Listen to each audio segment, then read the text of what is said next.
Hello, everyone. What a lovely Sunday. We're here for a pre-match pump-up. Never done one of those before. So I'm excited. And as usual, we have the beautiful, gorgeous, lovely Ellie with us this lovely Sunday morning. How has it been, Ellie?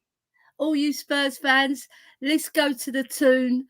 Let's show them what we're made of. Let's get that 4-0 result reversed and us win 4-0. Come on, you Spurs. Let's do this pump up. Absolutely. Come on, you Spurs. So, Ellie, what do you you know the history of this fixture, right? Like the last two games that we have gone to this place, our aggregate score is 10-1. So how do you feel about that? It just can't get any worse, can it? I mean, at least we scored the one goal. It could have been 10-0, but I think Harry Kane got our goal that day, I think, if I remember rightly.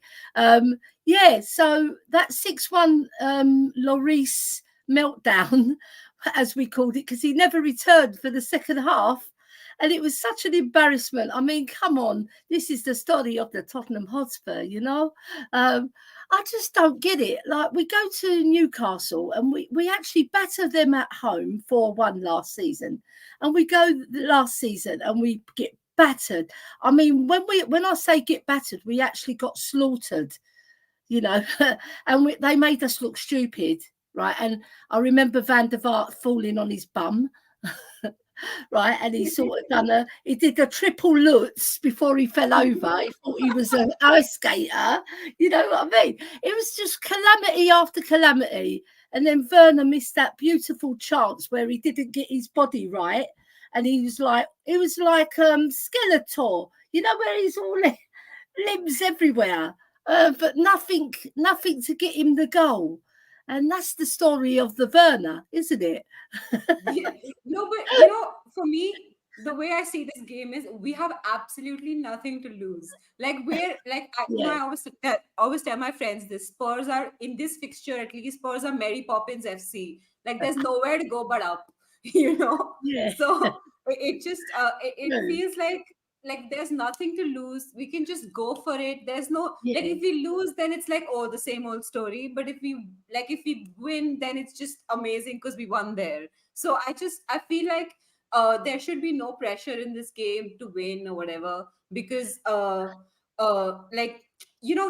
there's nothing to be like. If we win, amazing. If we don't win, then we still had nothing to lose. So we should just give it our all. Like, go for it. Yeah, just go for it. Because Arsenal drew with Brighton yesterday. So we've got a chance to get above them on goal difference if we win. All right. So that's an incentive in itself. Yes, Rice got sent off. Woo! Come on, Declan Rice, what are you doing, you naughty boy? Right? So he got sent off. So let's go up there with a professional attitude, with an aggressive attitude, because Newcastle can mix it with their aggression. All right, especially Joe Linton, right? He's a very physical player. So, we've got the beating of them, because I think man for man, we are better than them, but we've got to show it, Ash. We've got to go up there with the right attitude. Yeah, I agree with you. Like, Tonali is back as well. He played in their cup match against, who was it? Carabao Cup. Bournemouth or Forest, one of the two. So, like, he apparently played really well. I didn't see that game, but whatever. And he's a decent player, and Isak hasn't scored yet, but he's looking like he might at some point. So I hope it's not against us.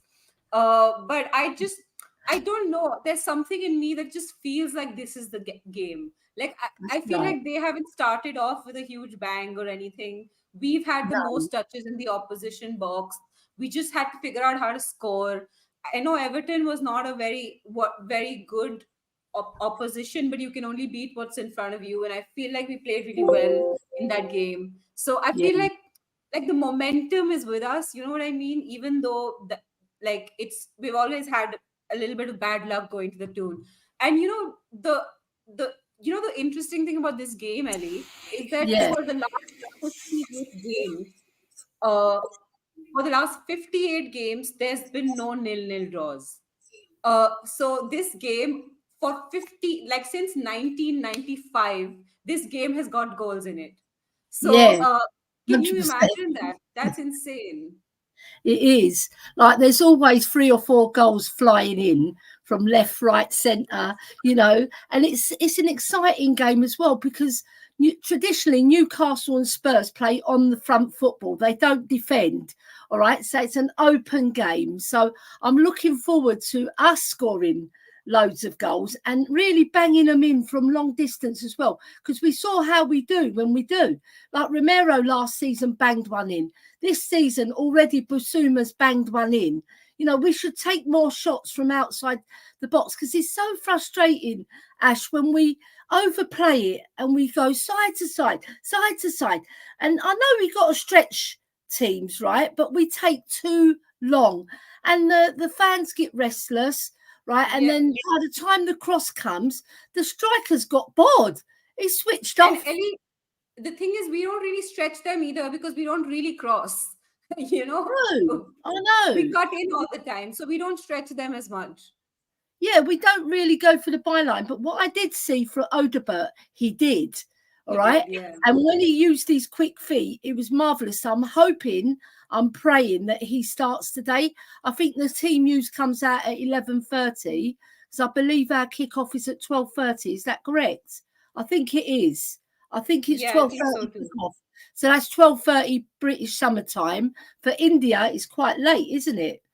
No, it's like 4:30. It's actually a perfect time because it's an evening kickoff. Oh, right. So are you 7 hours ahead of us or more? I think I'm 4.5 hours ahead of you. Oh, that's all right then. That's a decent time to watch a football match. You're not going to be bleary-eyed, Ash. You know, normally all the fans overseas. Yeah, I'm just like this most of the time. With water on their face so they can keep awake for the match. But you know what? Lots of times I reckon our overseas fans, when we're losing a game, I reckon they go to bed. I mean, the thing is, I try and stay up because I feel like, you know, you're not a fan unless you're watching the torturous moments minute to minute. It's true. It's true, Ash. Honestly, I've never left a match early tell a lie. I did once because I had a party to attend and it was a family big party, right? Because it was a christening and I couldn't be late for the christening because that's sacrilege for a Christian. Well, we got to say hi to some wonderful people in the chat. Lee Wiskid is here saying, big up, ladies. Hope you're well. Yes. And then Hannah's here saying, hi. Hi, Hannah. Hi, Hannah. And then Darren's there saying, Arsenal without rice is like rice without gravy. Yeah, absolutely. Yeah, or roast milk without gravy. They were packed when rice went off, because Brighton just took all the initiative and battered them. They were lucky to get that 1-2 draws. Was it 2-2 or 1-1? 1-1, wasn't it? 1-1. What did you think of that red card? Did you think it was a red? I think the first one was very dangerous play because he went 2-footed, low to the ground, and he didn't pull out, right? He was full-blooded. The second one I thought was a bit weird because he didn't actually... I watched it over and over again because the commentator said he slightly moved the ball, but he tripped. Yeah, he stumbled and tripped, and then the ball moved. So he didn't actually mean it. But I don't care. Just get him off. Yeah, that's how I see it. I'm just like, I'm biased. If it had happened to my player, I'd be out there screaming, that's not a red. What are these new rules? But because it's happened to them, I just don't give a damn. I'm like... I'm going to send the referee. Ash, I'm going to send the referee an early Christmas present. Because everything Brighton got, they got. Everything Arsenal was a little bit touch and go. He didn't give it to them. Yes, referee. Big up the ref. I got to say, Brighton this year seems to be very party spoilers. United and then now Arsenal. So you got to watch out for Brighton. Yeah, Brighton are looking good, honestly. And then Hannah's coming in early with a prediction, saying 2-2 is my prediction. I think that's reasonable. I'll take it, but I'd rather have a victory, you know. But as long as we don't lose, but I want to win so we can get above Arsenal. Come on, you Spurs, come on. Let's get above them runners. Yeah, come on, let's get above them. Come on, you Spurs. And then Han was also saying the NLD is going to be interesting without Rice.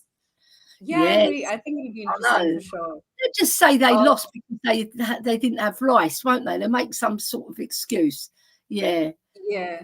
And then David saying that the kickoff is at 1:30. Oh, yeah. They pushed it back, because of all they need time for the fans to get up there, don't they, really, as well? A long way to go. Darren saying, I remember people wrote us off against Villa at Villa Park, and we turned on a brilliant performance and in the end battered them. We have it in us to win or lose horrible. Yeah, that's always the way with Spurs, isn't it? True. You never know what you're going to get. Life is like Spurs are like a box of chocolates. You never know what you're going to get. Yeah, I think we are the Forrest Gump team in that sense, right? Yeah, we're just the love of the underdogs. We've got to put more aggression into our game. It can't just be Romero being aggressive. It has to be coming from the front to the midfield to the back, so that they can't penetrate our because defence starts from attack. Yeah, if we're pressing, I know we haven't got a Solanke today, but Sonny is a fantastic presser, and I hope that Odobert plays. And I don't want Brennan Johnson to play.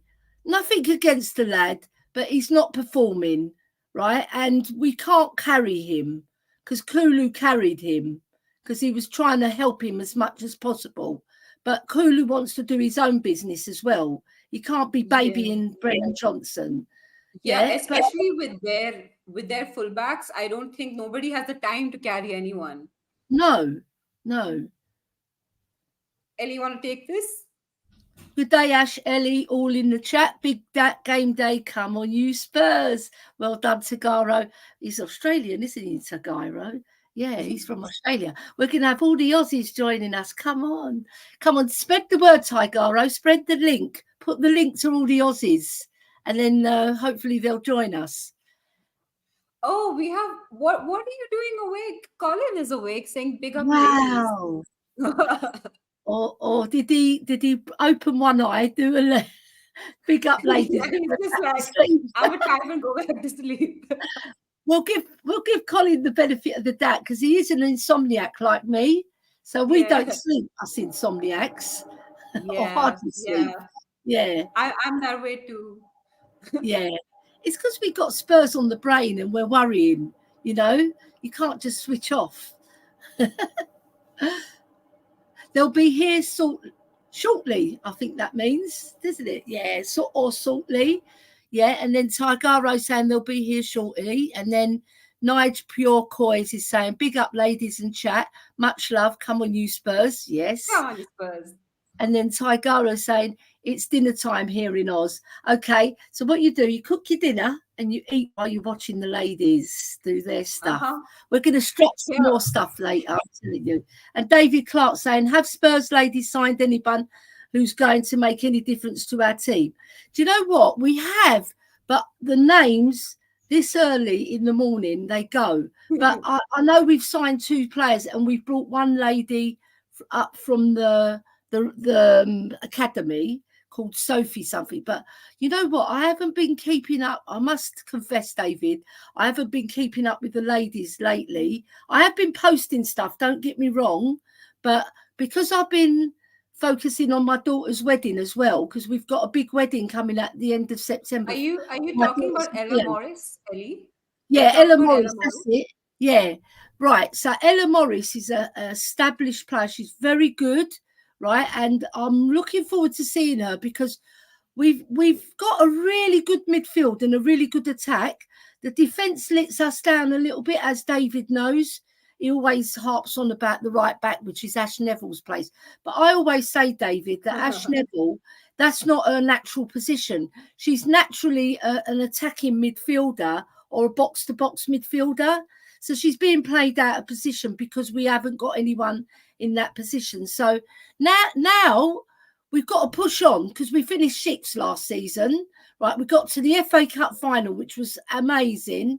all right, we lost 4-0 to Manchester United, but we didn't give a good account of ourselves because we froze. And the only one who really did give a good account of herself was Beth England. So I won't be keeping up with the women's stuff. It's just like I said, I've got a big wedding that's taken up a lot of my time because I'm the mother of the bride. And, you know, traditionally, the mother of the bride takes most of the jobs. Yeah. And the mother of the bride also has to, like, sorry, internet, the mother of the bride also has to be best looking after the bride. So Ellie needs her beauty, like, time to rest as well. There's Amanda Newton from Juventus has also been signed. Amanda Newton. She signed last season. She's a fullback who can play on both sides. So, like, brilliantly athletic. Very athletic. So, like, if Ash Neville's not up to it, she can just, like, replace her for a while. Like, and, you know, the only thing that I really feel bad about is Gracie Clinton going back to United. I know. It's such I was just heartbroken. It's such a... I knew it was going to happen. I prepared myself for it. But we've got little Zhang, who's a busy little midfielder. She can fill her boots. And if you see her in training, she's so infectious. All right. And I've actually got a big interview, everybody, with them.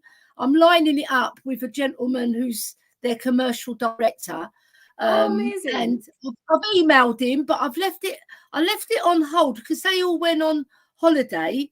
And then when they come back, they're in full-time training. So they've got to focus on that. So once they've played their first game, then I'm going to do the interview. Yeah. And Ash, if you was over in England, honestly, you'd be in my first. I would kill for that opportunity. My God. Yeah, I think I'm going to take Ben Kaufman with me because he's lovely, Ben. And a few others.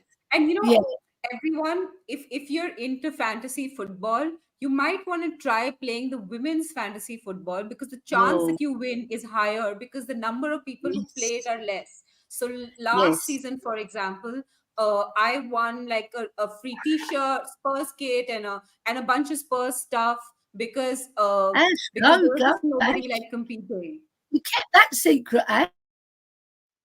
Yeah. So women. Now, let's just sharing it with us now. Yeah. Come on, David. You like women's football? Please enter. Scott Colliver saying hello from another Aussie. Whoa, Aussies rule. Right.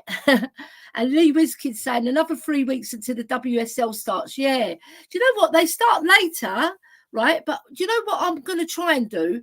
I'm gonna email the commercial director as well because I'm Spurs Ladies ambassador, so they know me very well, and they've actually given me a free pass for the disabled section at Brisbane Road because looking at me, if you just look at me, Ash, when I'm standing, I don't look disabled, but I'm very disabled. I'm telling you, honestly, I'm not disabled because I'm a woman. I'm disabled because I played football and I had a lot of injuries, right? So what are you laughing at, Ash? Have you seen something? Sorry. You just went, I'm not disabled because I'm a woman. Yeah, some people, they put women down. They do. And especially women football, right? Because I was on the train the other day, Ash, and this guy goes, he was with his 2 children and he said, women's football is SHIT. And I said, excuse me? And I had a full-blown argument with him. Honestly, I tore into him. And I said to him, that's shameful. It's shameful to say it in front of your children who are impressionable. And you're saying that women's football is rubbish, basically. So I really tore into him. Honestly, I gave him what for. And I got a clap as well from the train as well. They clapped me. Woo! Yay! I would clap you too, Ellie, if I was there. In fact, everybody should be Ellie's entourage. Just clap her whenever she has a mic drop moment. Yeah, I'd love that. And with rose petals. Yeah. do you know in Coming to America where they throw the rose petals in front of his feet so he doesn't have to touch the ground? Yeah. That'd be magic. Also, talking about Ben is going to live, you know, in India, we have this saying that you live 1,000 years if you like start speaking when somebody talks about you and you turn up. like you live 1,000 years. So Ben, There you go, are going Ben. to live 1,000 years. 1,000 years. I'm telling you, Ben, you're the first one on my list when we go to the Spurs ladies game. And also, I want to get him a ticket because we went to the Spurs Manchester United together and we had a fabulous time. We didn't meet up with many people because we lost 4-0 and I don't think people wanted to hang around. But, you know, we still had a fabulous time. The problem was we had to queue up for our tickets because Spurs cocked up. We had to queue up for our tickets. But once we were in the ground, it was fabulous. Brilliant atmosphere. And it was just a shame that we lost 4-0. It was such a shame. Yeah. But today's another day. We have another true. game, another game with the men. Lots of fun. Ellie, you want to read Colin's comments? I can't sleep, but at least my friends are on live. Yes, Colin, the Insomnia FC, aren't we? Whoa! Mr. Box Office, my favourite man outside of YouTube, with Ben, obviously. Right, so big up, Ellie. Have you heard on my streams having humble pie on Højbjerg? Because I have him back over this rubbish midfield we had. Thank you very much. I'm glad you're on my side, Alex, because we had many conversations about Højbjerg and Bentancur, and you were warming to Bentancur, and you dissed Højbjerg in that show we had with the Irish Hotspur. I know you remember, Alex, right? Because we were going at it. You against Højbjerg, me for Højbjerg. But you know what? I'm glad that you've warmed to him because you realise that he's better than most people think. And also, he's experienced. It's nice to have someone off the bench who can come up and shore a game, come off the bench, you know. And he did that quite well. All right. He did fall over a couple of times here and there. But what player doesn't? Ellie, I actually fell over. I agree with Alex as well. I don't think we need Højbjerg. I think we need someone who's like Højbjerg but faster. And younger. Younger. I mean, he still has to have some experience. Like a Conor Gallagher, box-to-box midfielder who's got the legs. But we've got Sarr, right? And I think Sarr's better than Conor Gallagher, to tell you the truth, right? And if we played him as a box-to-box, because I don't think he's strong enough to play the number 6. He isn't. Physically, he's not there yet. The thing about Sarr is we need a midfield general. I feel like we need someone with a little bit more gravitas, someone who'll run the midfield.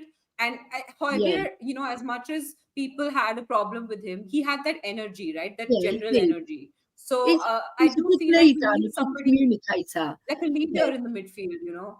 You do. And like a lot of people say Højbjerg used to point and not do much. But when you're pointing, you're organising and you're directing, all right? And I appreciate that in football because I was a midfielder. I was an attacking midfielder, but my defensive midfielder, right, she was brilliant. Diane Sink, her name was, right? She was actually brilliant. But what I would say is we do need someone like that, but I don't think Postecoglou warms to that sort of midfielder. He likes forward-going midfielders who are on the front foot. But I personally think that's midfield suicide. Really, you know, I'll tell you where I stand on this. I feel like you should have every type of tool in your toolbox. So Antonio Conte, when he was winning with Inter Milan, had Christian Eriksen sitting on the bench. So whenever he needed a creative midfielder who was doing like tiki-taka type things, you know, he would bring Christian Eriksen on, and Christian Eriksen would make a great pass somewhere. He'd create a goal out of nowhere, and it would work out for them. But that was not Antonio Conte's style of play. So I think that every manager, no matter how you play, you should have the options to change it up if you need to. And so that's the point of a bench. So I don't think Højbjerg would start every game, but like a player, a defensive midfielder, or like a CDM or a CM of some sort, who has that tool in his toolbox is useful to bring out when you just want to shore things up and you want to like ride it out till the end. Or if your midfield is in trouble and you want to give them a little bit of protection, just bring him on for and steady the ship for the next 20 minutes or so. Yeah, And then it's you all, can like bring the attackers on. yeah, it's horses for courses, right? You need, Yeah. like you said, every tool in the toolbox. You need your strong midfielders. You need your aggressive players. You don't have to have all aggressive players, but you need the ones, one in each department at least, minimum. All right, so one in defence, one in midfield, and we haven't got that in midfield because however good Bentancur does sort of play a 6 or 8, he fluctuates. He's not that physical presence like a Paulinho, like a Roy Keane, you know, someone who can lead by example and actually grip the midfield and make them, not just the midfield, and gel the defence, get them organised, shout at them when they make a mistake, shout at the attack when they're not pressing enough. You know, you do need that general in midfield. Look who turned up. It's my buddy, Miss Chang, all the way from Malaysia. Up both ladies for their Sunday doing the show. Absolutely, Chang. You and I know how great it is to have things on Asian times. So yeah, should we it's make him one of amazing. the ladies? Should we make him one of the ladies and invite him on? Always. If Chang, you want to come on, you're always welcome. Yeah. Should we send him the link? Oh yeah. Have you got WhatsApp on your laptop? Yes. Yeah. Right. I'll read the comments. So where were we? We're here, weren't we? Yeah, I think that's the last. Oh, right. That's cool, Ellie. I love the women's game, me. Yeah. Do you know what? The women's game has progressed so well, right? And I'm going to big it up. I'm an ambassador for her game too as well, which is a fantastic organisation, everybody. I urge you all to support her game too. It's at www.hergame2.co.uk because it's an we're a multi-award winning organisation that champions women in sport. And when I say champion, what we do, we protect women in sport as well, because there's a lot of prejudice still, right? You don't think there is, but it's a lot of it's undercover, a lot of it goes unsaid. But her game, what they do, they pick up on it. So if you go to a match, Ash, and you're physically abused or mentally abused, whatever abuse you get, discrimination, just a general attack on your well-being, or somebody touches you without you asking, right? Then you can report it to me at the Spurs Grand, and then I will report it to the club, and the club will take appropriate action because they've got the ID where they can zoom in and find out who that was. If it happened in the concourse, there's cameras in the concourse as well. So, you know, it's not just for that, it's for everything to promote the women's game as well, because the women's game has grown so well. And you can see from the FA Cup final, 76,000 people turned up. And it wasn't just 76,000 people that just turned up out of curiosity. They were there and they were living it, you know.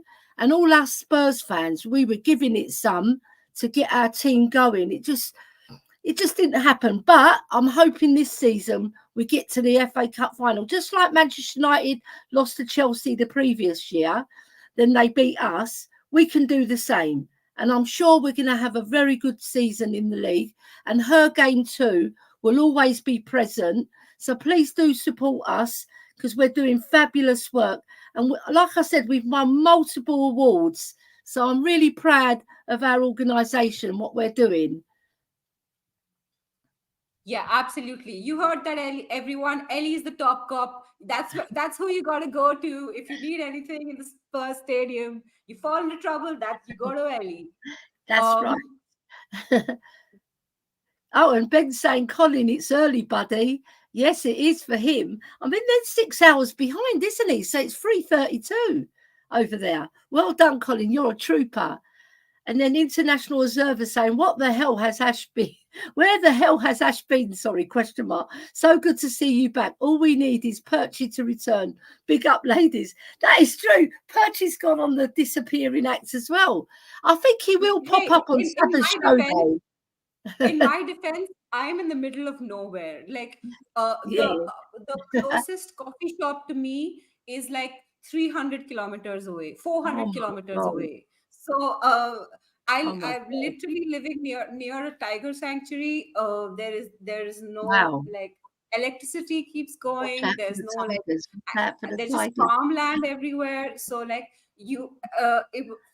for me to even like be here and be doing this live is just amazing. Like you Are have they no Bengal idea. tigers? Pardon me? Are they Bengal tigers? Because you said you're near the tiger Most sanctuary. Indian tigers are Bengal tigers. Wow, that's amazing.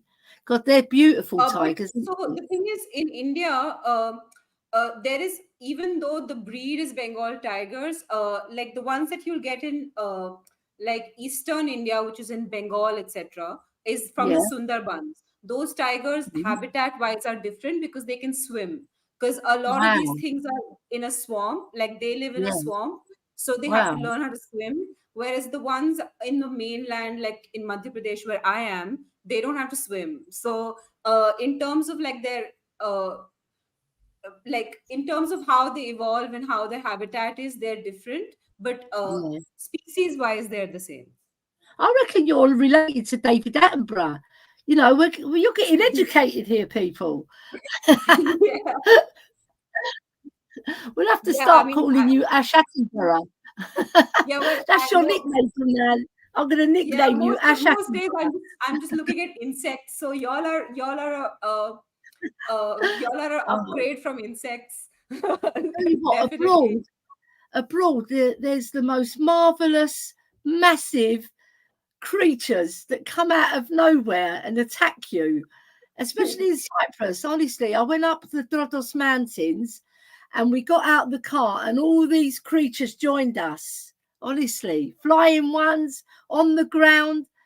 Some of them are lovely to look at. They're beautiful and colourful, but some of them look evil.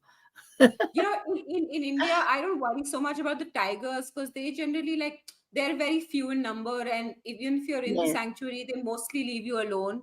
yeah. It's the animals I hate the most are monkeys, because like Oh, I'll be out on field work, I'll have just like my backpack with me and a bottle of water, and I'm just trudging along and minding my own business, and then there'll be like a group of monkeys that come out of nowhere, and they're just like out to get anything they can. Like I've had my phone stolen by a monkey, and I'm like, you can't even eat that, So it just that annoys me. But you know what? I got my phone stolen as well at the bus stop on my road. yeah. And I was minding my own business and I saw this boy with a hoodie and I thought, why is he wearing a hoodie and it's hot? And I clicked that it was a bit odd, but I didn't click that he was going to steal my phone. And honestly, he grabbed my phone and he ran like the clappers. I thought, let him have it. I'm not going to get stabbed just for a phone. They will stab you. I'm telling you. You can have your phone stolen no matter whether you're in the middle of a forest in Madhya Pradesh or whether you're in a city in England. Yeah. Did you send the link to Chang? I did. Yeah, come on, Chang. Join us. It'll be ladies plus Chang. So you're one of the girls, Chang. Don't tell the wife. Yeah.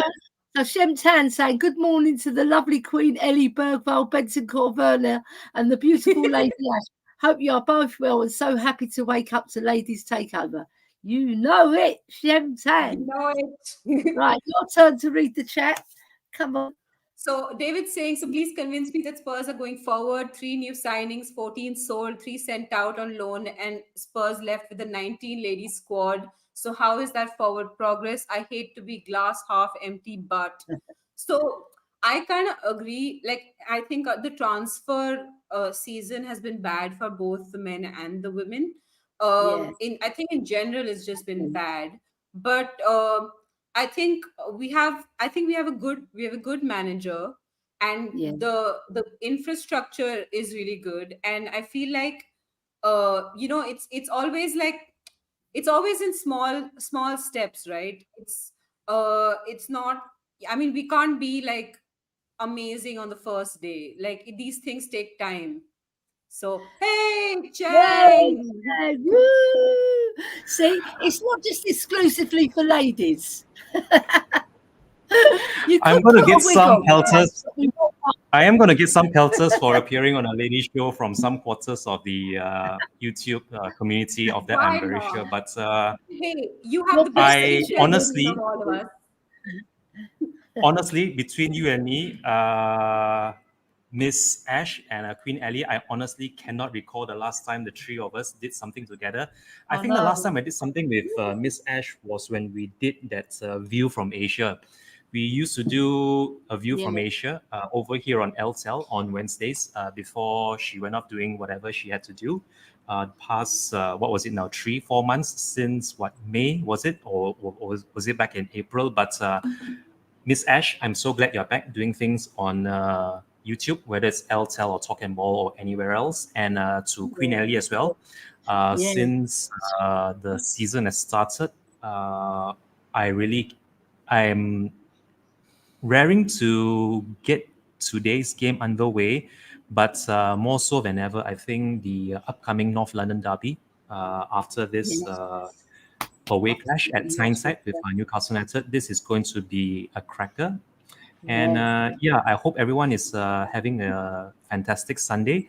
I must apologize in advance, though, to both of you good ladies that I only have something like 20 minutes of time to spare before I have to go prepare dinner 20 at minutes 10 of a.m. change is time. brilliant.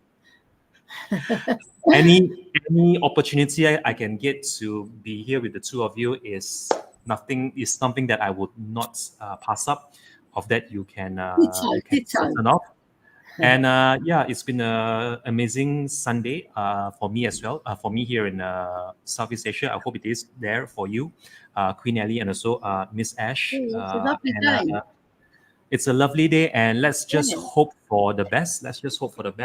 I will be doing another watch along much later this evening with Mr. Colin Sievers over at Talk and Ball. That's going to be starting sometime, I think, 1 p.m. We're going to start at 1 p.m. UK time. So I have about 2 hours to get my daughters fed and put them to bed before I do the live watch along. But it's what a great day. Fantastic.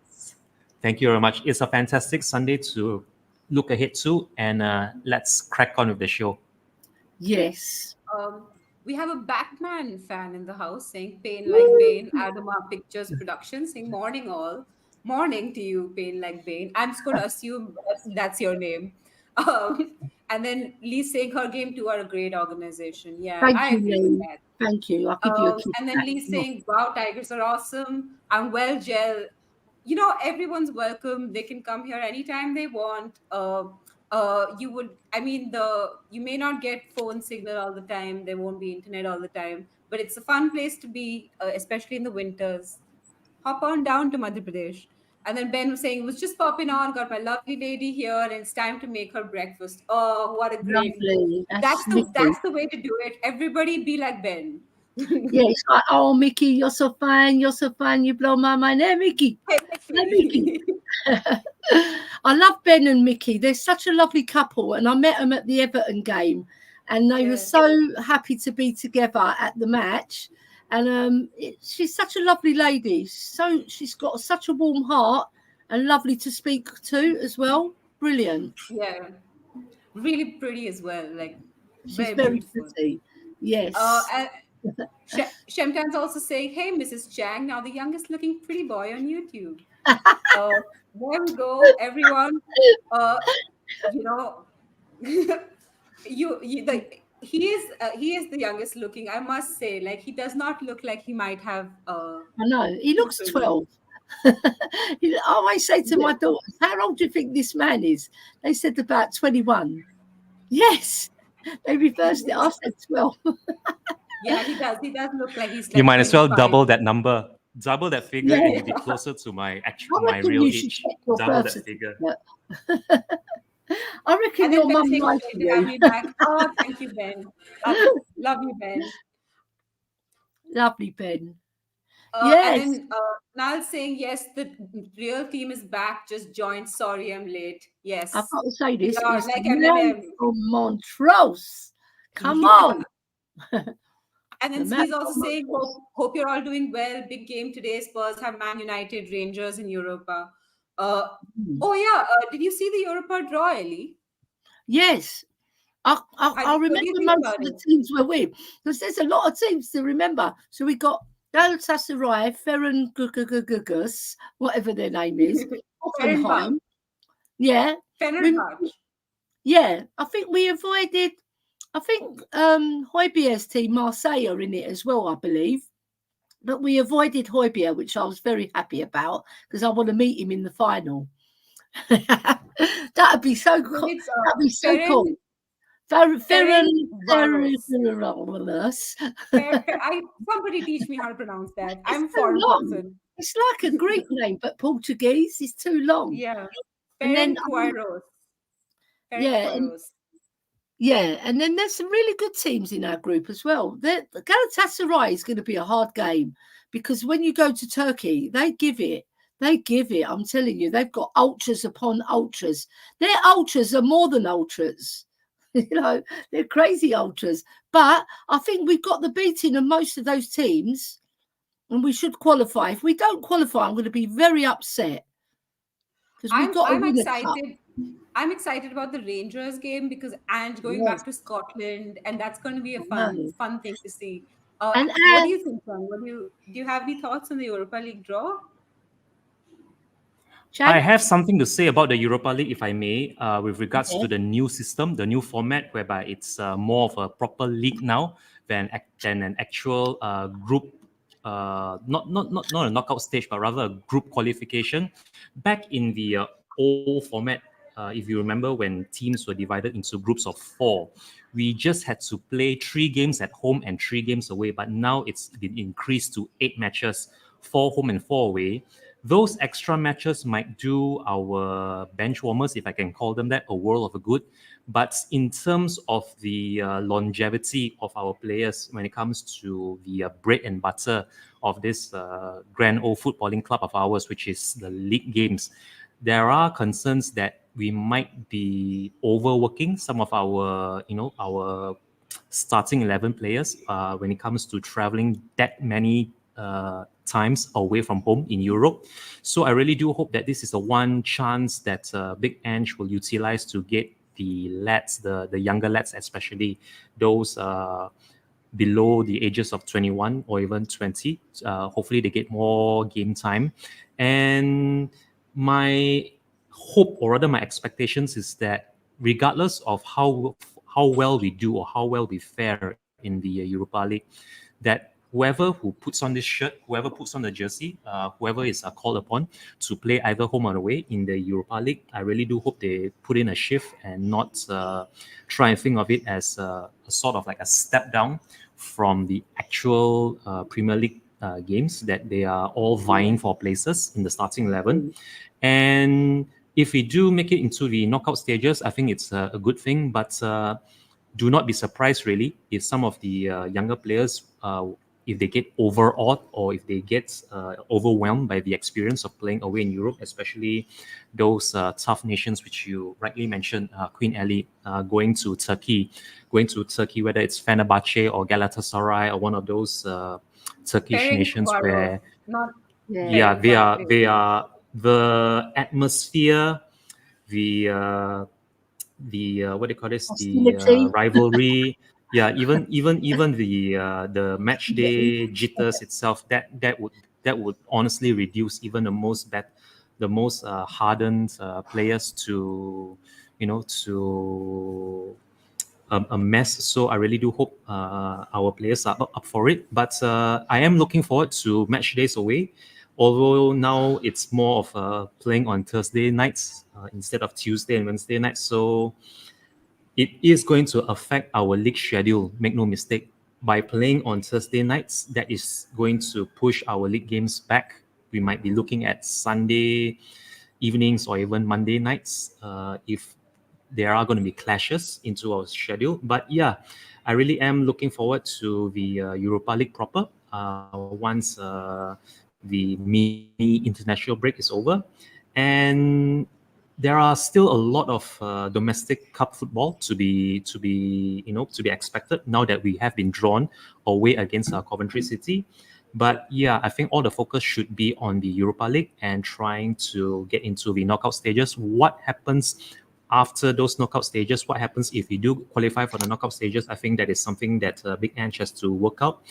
And if we really do make it far into the Europa League knockout stages, I really do hope then we do get some reinforcements come January of next year, when the transfer window opens, because honestly the summer transfer has been a bit underwhelming. I know we have signed players and we have offloaded a whole bunch of them, but the rebuild is still underway. We still have lots to do when it comes to rebuilding the squad, especially if we look at the likes of Son Heung-min, Fraser Forster, and Ben Davies, who are aging as well. So I really do hope that this Europa League, if we do go far, it will be yet another reason as to why Daniel Levy and ENIC have to reinforce and spend wisely too as well. Because let's put it this way, when I look at the 2019 transfers that were coming in, the likes of your Ndombele, Lo Celso, and I think it was Højbjerg that season as well, all of them are gone less than 4 years after they were signed. So we have to spend wisely, and let's bring on the European teams. Looking forward to those European nights at the Tottenham Hotspur Stadium as well as away. And as for the match later on this afternoon, absolutely looking forward to that as well. Really looking forward to yet another watch along with Mr. Colin Sievers over and Talking Ball. And I hope both of you ladies are up for the game today as well. Yeah, absolutely. We're excited. Dave is excited. He's saying morning Ash, Ellie in chat. He's saying 3 points today. Come on, you Spurs. Absolutely, everyone. 3 points today. No excuses. Like I said, Mary Poppins FC. Nowhere to go but up. And then excited and I just can't hide it. Come on. And then Joe's saying Ellie got the same wallpaper as Daniel Levy. That's right. I'm trying to squeeze my way into his business side of things, because on the business side I agree with him. On the football side, pants. So he's left us short again. Did you see that survey? Somebody did a survey saying that Spurs is the best run football club in England, or something of that sort. The best run club business like. Yeah, we are by far. we wipe the floor with everybody else, because Daniel Levy, he's got a genius brain for business. He has. And look what he's done. He's turned our stadium into an events. Well, it's an events extravaganza, right? But when I go to Spurs, I want to see the Spurs Cockerel. I don't want to see Beyonce. I don't want to. Nothing against them, right? But I just don't want to see it until they're going to advertise the actual show maybe a week before. But when it's match day, I just want to see everything Tottenham memorabilia. And also, I want to see some more things outside the ground that makes us Tottenham Hotspur, because we've got a very proud history and we should be displaying it to all and sundry, all right? Because our history is fabulous. All right, so we've got to make a bright future now. All right, we can't just harp on about our history. The future is where it's at. Let's see if Daniel Levy will take us there, because he hasn't taken us there in 24 years. So I don't want to make this a Levy rant, but I'm just saying he has to step up when it comes to the transfer market, because he's left us short again.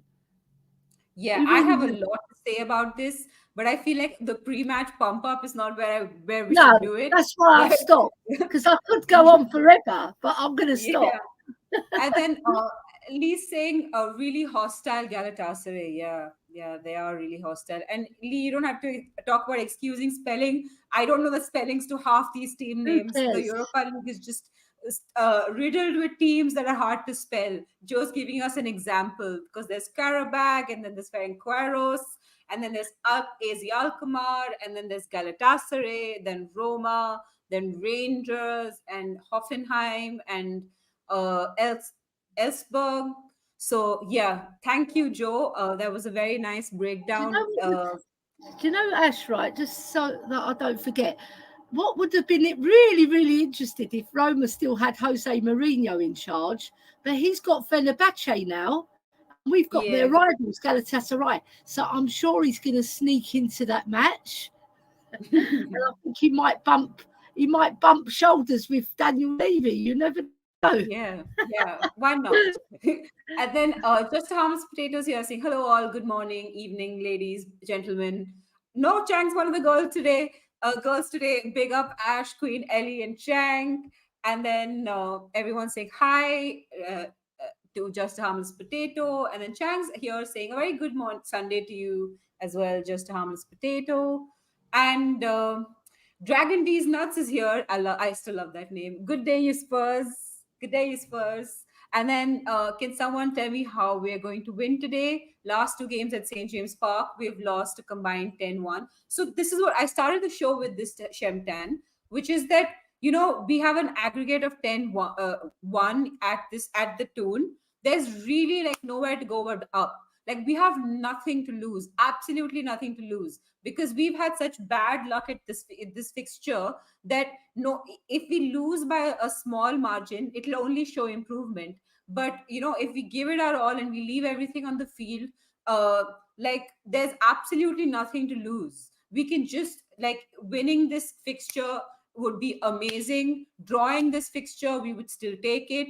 And losing this fixture is what everyone expects anyway. So like the way I see it, just leave everything on that field, go for it, have an attacking lineup, screw defending. Like let's just do this. Why not?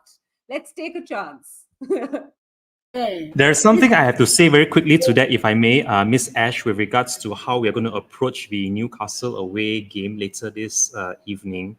I am honestly of the opinion that if we can create the same number of chances that we did away against Leicester City in that now infamous first half, where we just missed a headload of chances to put the game beyond reach by halftime, I feel that we should be okay in this match, although I would honestly take a draw right now.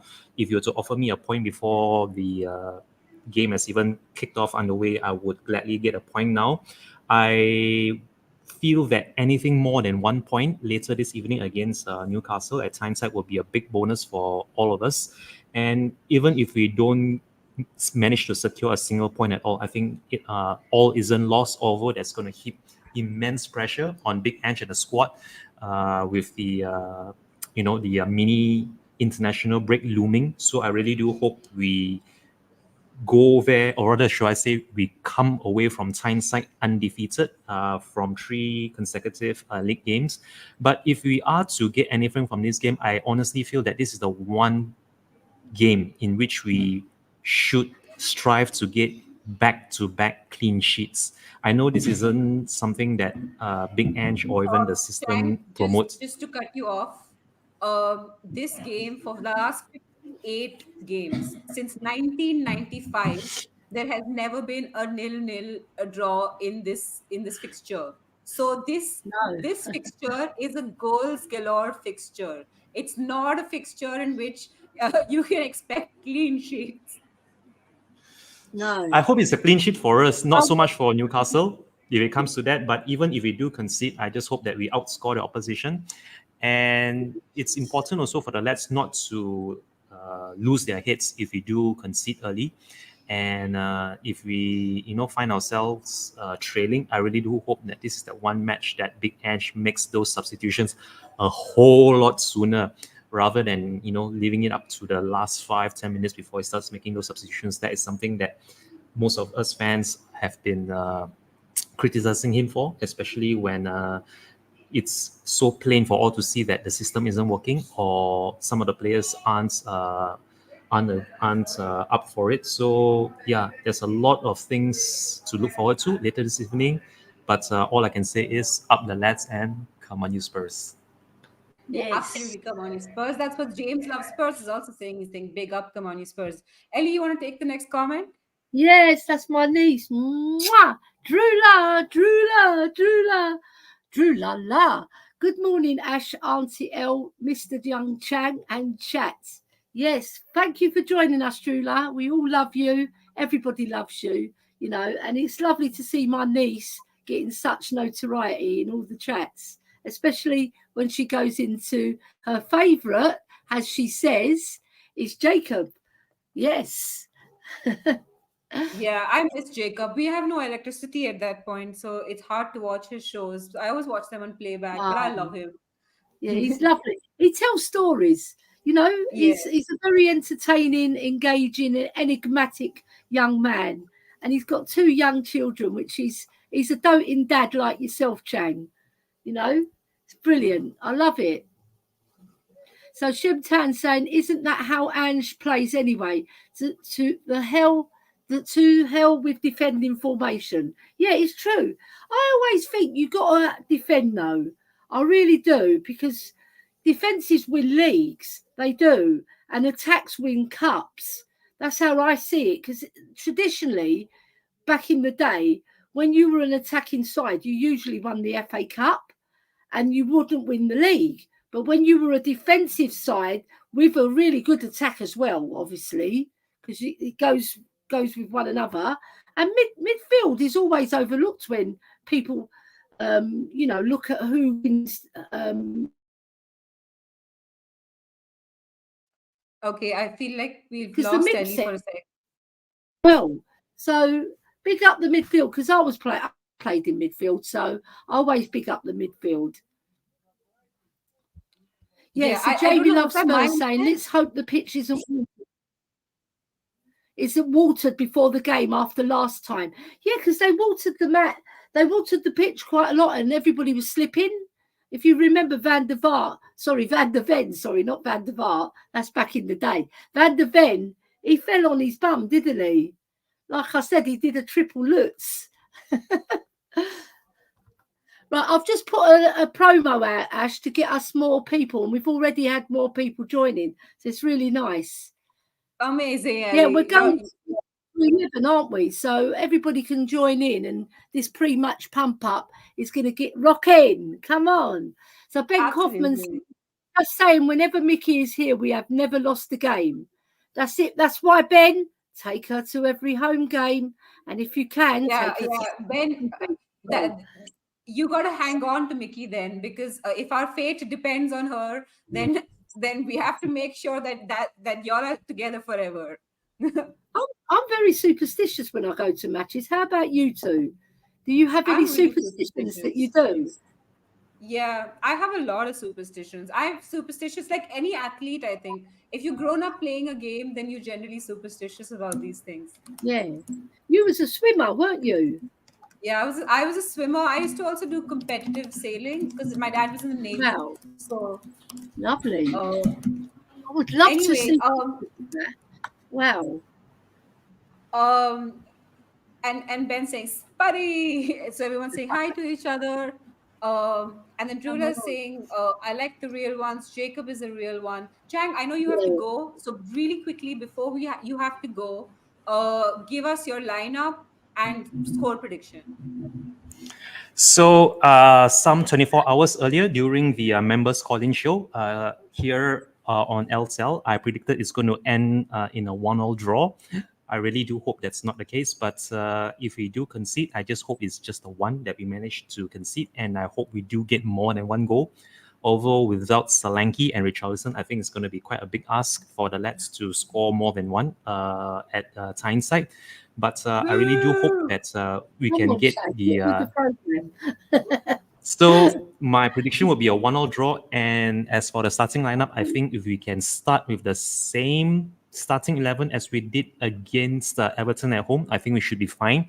Although I would, of course, very much prefer Brennan Johnson to be on the bench and only come on when needed, like a super sub that he is, because honestly, starting with Johnson might be counterproductive, especially if he doesn't try and get those early crosses in or try to take on his man the same way Wilson Oderbeer has been doing now since he was in the starting lineup against Everton. So I think the back four would be the back four that we've come to expect from the likes of Porro, Romero, Van der Ven, and hopefully Udogi, if all of them are fit. And as for the midfield tree, I think the midfield tree pretty much picks itself now, seeing as how Bissouma has managed to break his duck. He's managed to score the last time out against Everton, and I really do hope more of the same. Although whether Pape Matar or Bergvall will start alongside him in that midfield, I think remains to be seen.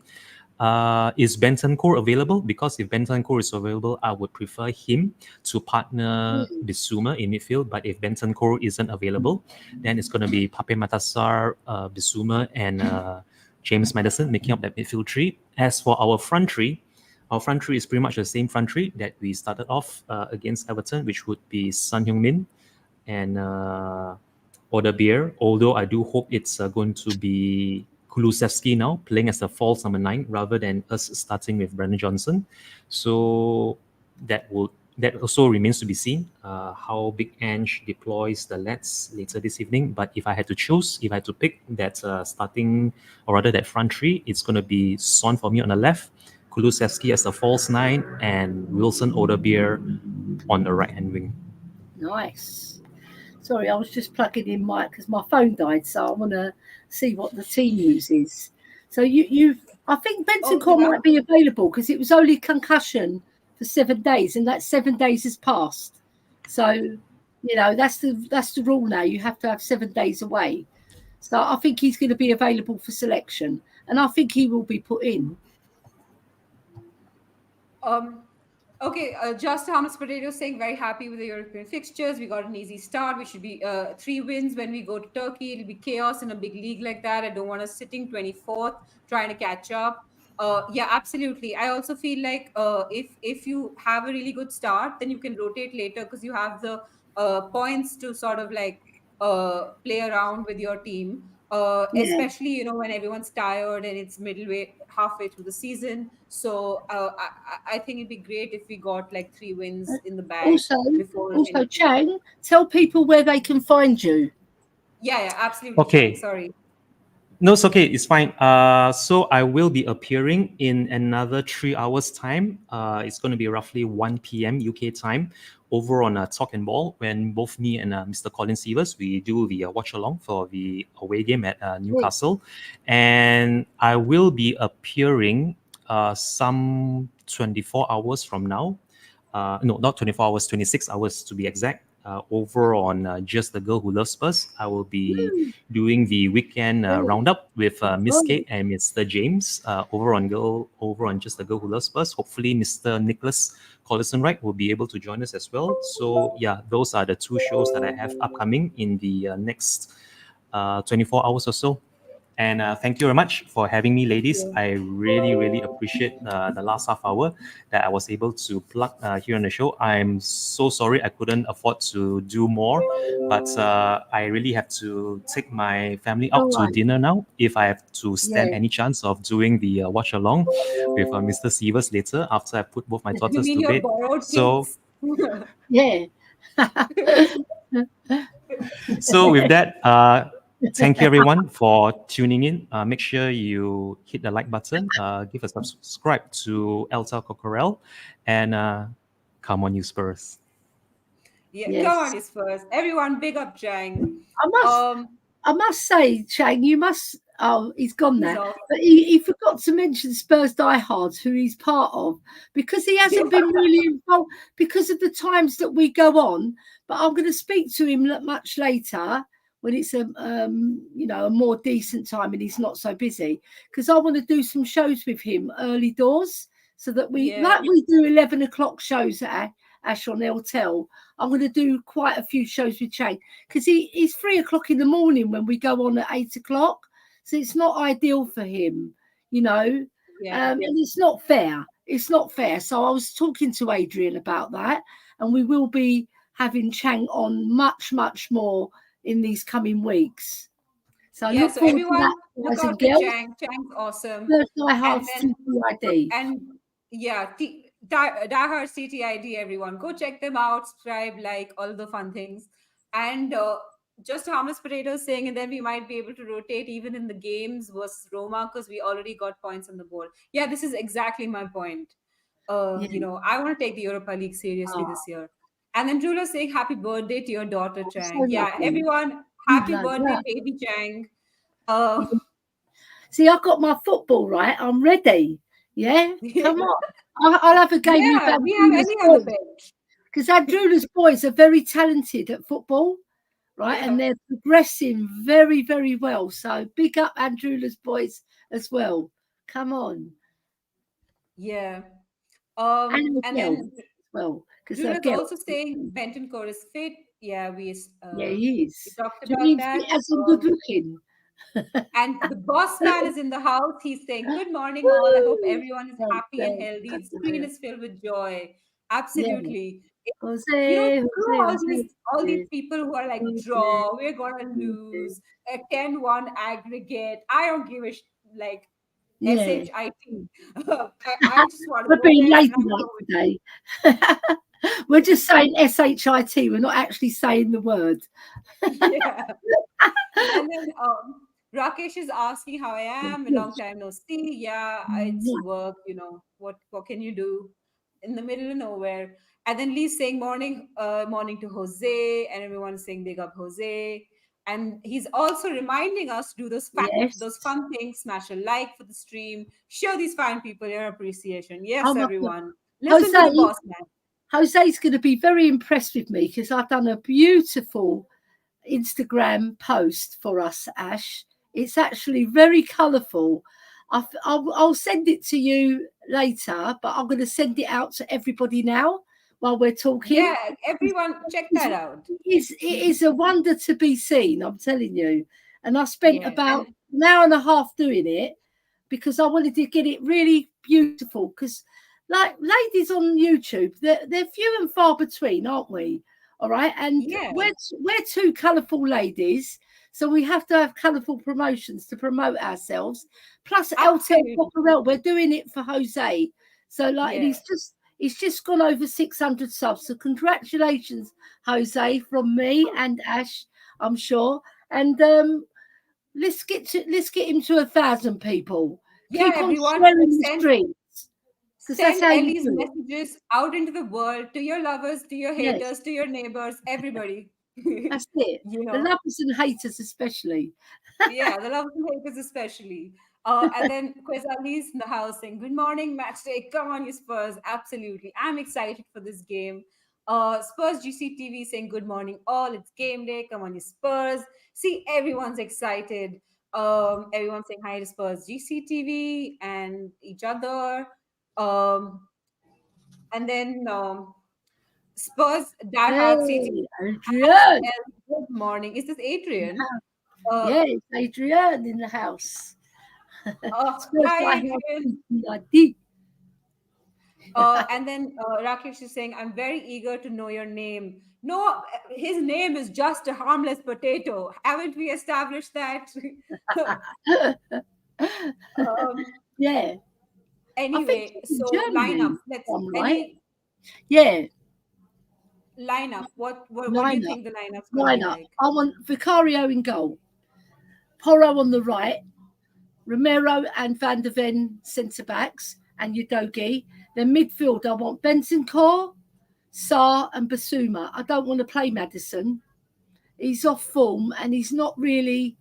People said he played well against Everton, but I just didn't see it. He missed a really great chance. He was busy, don't get me wrong, but he's not the James Maddison that deserves a place in that first 11 at the moment. If he steps up and he comes off the bench and he performs, because he needs a bit of a kick up the bum, right? Because he hasn't been performing since he came back from injury, right? And I don't think he deserves a starting 11, right? But like coming off the bench, I think he's going to give him a wake-up call, all right? But I don't think that's going to happen anyway. I think he will play, and it'll probably be Basuma, Bentancur, and who else? Basuma and Maddison, right? And then up front, I want Sonny to be in the middle. Richarlison's injured, yeah? Is that right? Yeah. Again, I don't know. Harry gets injured, right? So we've got Odebert on the left, and on the right, I would like. It's hard, really. We'll have to have Kulu, but have Kulu not so much on the right. I want him to invert into that number 9, like just behind the striker, so just behind Sonny, but also play the wing part when he can, because I don't think we need to have a right winger. The left wing, we make a lot of our attacks because Odebert's got the speed, right? And I think that'll work well with Sonny in the middle to finish off the chances. Because put it this way, Ash, he's our most clinical man in front of goal. So why not have him as a striker? Yeah, I actually, I might surprise a few people with my lineup. I actually think, I mean, the defense kind of works itself out. It's the same, same 4 people for everyone.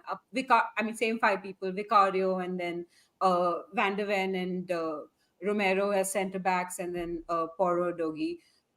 So that kind of works itself out. The midfield, I actually think Kulu did a really good job last game in the midfield. And I feel like Maddison hasn't been performing. So I'd like to see a midfield of Bissouma, Bentancur, and Kulu.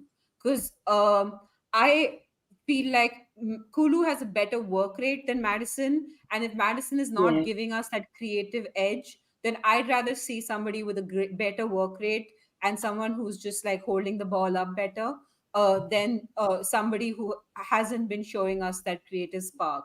Let Maddison play himself back into the team. Come on as a super sub, play yourself back into the team. And in the for attack, I'd like to see Sonny in the center. I would actually like to see drop Johnson and try and see what Odegaard looks like on the right, because I mean he was brought as a right winger, right? And then on the left, put Werner there because he's fast. We need his speed, so I'd like to give that a shot because Johnson is not working for us, and everyone else seems to be injured. And I'd like to put Kulusevski into the midfield rather than see him on the wing. I don't want to see Kulusevski on the wing. So that's the team I would go for.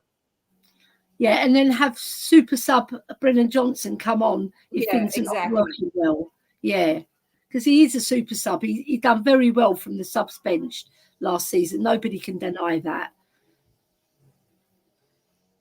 Ellie, you want to take the comments? Yeah, the colourful is a fine description because I just sent it to Jose, right? And I put it out on the community as well. So I'm just sending it to everybody so they can see. But I'll give you I think you can see it there, can't you? Yeah? Yeah, somewhat. It's quite nice. It's very nice. Because you have to go on GIF, right, and pick all the individual letters. And I'll pick the flashing ones that are really colourful. Like I said, because we're 2 colourful ladies, aren't we? Come on. Yeah, why not? Come on, you Spurs. Yeah. Ellie, Spurs diehards lineup. Yeah, Vicario, Vidogi, VDV, Romero, Porro, Basuma, Bentancur, Maddison, Odebert, Son, Kulusevski. The only one that I didn't agree with is Maddison, because I just feel that he doesn't deserve a start. And you know what?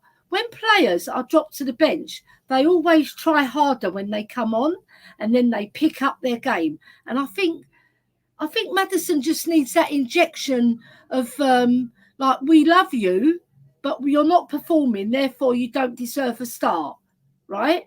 Because we all love Maddison. There's no better midfielder in our team than Maddison when he's on form. He can create. He's very diligent on the ball. He'll work quite hard. He's not the most greatest hard-working midfielder, but what he lacks in that, he gives you in other areas. So I just feel it'll give him just a little kick up the bum, I'm saying bum instead of the other word, ARSE. Yeah, especially if he still wants to play for that English team. I'd suggest like getting your act together soon now. Yes. But it's not going to happen because he's going to get a starting place, isn't he? We know that. Yeah. It's like my team's got James Maddison. James Maddison is what we need. Oh, there you go, Colin. That was for Colin, by the way, and the rest of the viewers. So Taigaro saying hello all. Yeah, I think he popped in and then popped out and then popped in again. So. Yeah, that's what the Aussies do. They pop in and pop out.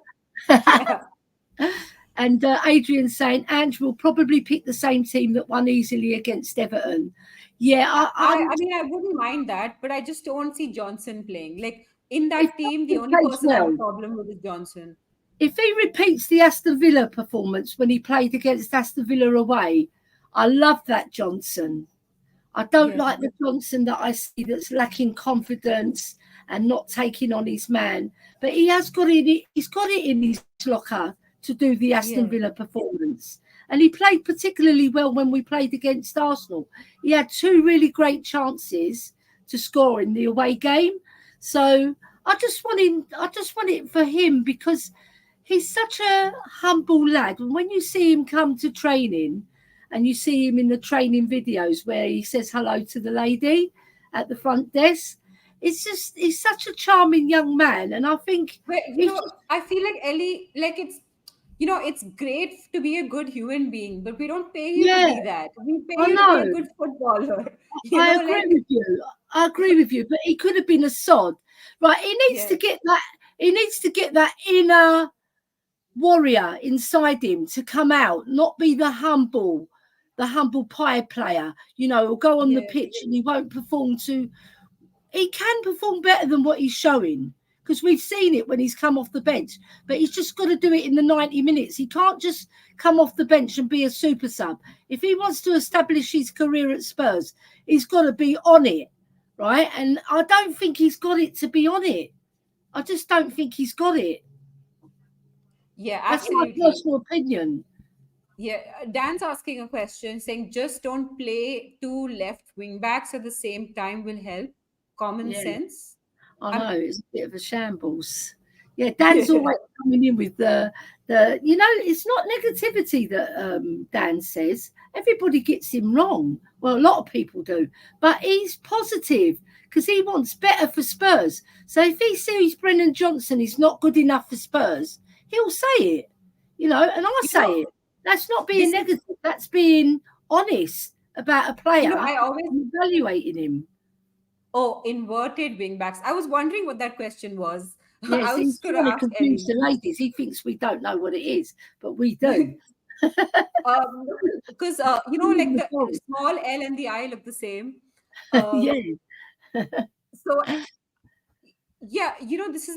this is my problem with Johnson, right? I was going to make a similar point as Dan, which is that when everyone says he's a good lad, he's humble and all of these things. Yeah, but when you're an attacking player, you have to take on your man. Like it's good to be a nice guys finish last. That I mean, I'm sorry. Like when you're an attacker, you have to take on your man. You have to what is the point of us passing, back and forth again and again if we're not going to stretch them either? Because if you cut in all the time, then what's the point? You're not stretching them at all. It makes no sense, and we don't cross the ball. Nobody knows how to cross the ball. I appreciate the fact that Odegaard actually crossed the ball in. I thought that was something that we don't often see from our wingers, which is what I appreciate with the Everton team. And we have the boss fan is in the house. Jose is here. Come on, Jose. Give us your lineup. Come on. I've not been up long, and I was just popping in to see whether I could come on or not, and all of a sudden you've put me straight on camera. I haven't even got myself ready. I'll put you on camera because you're such a pretty boy. Oh my God, here we go. Here we go. All the women are out, Chang, Jose. Yeah. You've got a lot of women admirers, Jose, not just your wife. Oh my Lord! Don't tell the wife. I might have come on at the wrong time, I think. Is this like happy hour? Happy hour. No, we were just talking about Brennan Johnson. What's your take on Brennan Johnson, Jose? I think. Well, I've said it to you at Stadium the other week or last week. For me, Brennan Johnson, regardless of what people may think, Brennan Johnson has never been a wide player. He never was a wide player before he came to Tottenham. And I think that the powers that be at Tottenham recognise something in him and believe that he can play that position in the system that that we want to play. And I think that he's been given time because they want him to succeed in that position. And they probably can see green shoots that we can't see as a fan base. I'm not talking me personally, I'm talking about as a fan base. And, you know, at the end of the day, to be quite honest, to the naked eye, to us lot, we probably think that he's more impactful coming off the subs bench than what he is starting games. And that's the thought we think. I mean, I said to you last week at the game, I felt that Kulu did a lot of babysitting on the right-hand side for Brennan Johnson. But equally, I thought Maddison did a lot of babysitting on the left-hand side for Odegaard as well. So, you know, he divides opinion. I mean, but today, I would start with Kulu in that position myself. Yeah, but you know, Jose, the difference is Odegaard is 19 years old and Johnson is like what, 23 now? Yeah. You know, at 23 you can't be green shoots. Unfortunately, that's the game today. By 23, 24, you're fully cooked. Like Yeah, but actually, what I'm talking about green shoots. I'm talking about green shoots in that position. They can see the green shoots. I'm not saying anything about ages and stuff like that. For me, Odegaard is a definite shoo-in for a winger. That's the way that Odegaard plays. Johnson wasn't a shoo-in for a winger for me. Johnson's always been a forward. Yeah, and like his dad was a very good forward. So I agree with you. David Johnson. David Johnson, that's it. I knew his first name was David, obviously Johnson. Okay. Right. Yeah, David Johnson. He was a very good striker, right? So I think you're right in that respect, but then start playing him as like a false nine then. All right, but I think they've got that role pinned down for Kulu, so it's going to be a bit of a hard one for them to incorporate Brennan as a striker, because we've got Sonny there, we've got Solanke, Richarlison, who are all better in that position, I would say. Maybe he could rival Richarlison in some aspects, because his close control is quite good. It's just when he goes on a run, he's not good enough on the ball. He's not strong enough on the ball, and he does take on his man. I wouldn't say he doesn't take on his man, but he's not very effective, right? And I think his confidence with him, because we saw him against Villa, he played so well away from home. Now, if he's got that in his locker and he can reproduce that sort of performance, we've got a player on our hands. What do you do then, Eddie and Ash? What do you do? Do you play him into form or do you drop him? With Johnson? Yeah. Do you play him into form? Question, Miss Josefina. That's a very good question. Come on, Jose. You might have woken up just a few minutes ago, but you're banging them in. So with Johnson, I was just going to say with Jose. I honestly, I'd put him on the bench. I think that his speed would still be useful, and I think he's just as good as anyone else on that subs bench at least.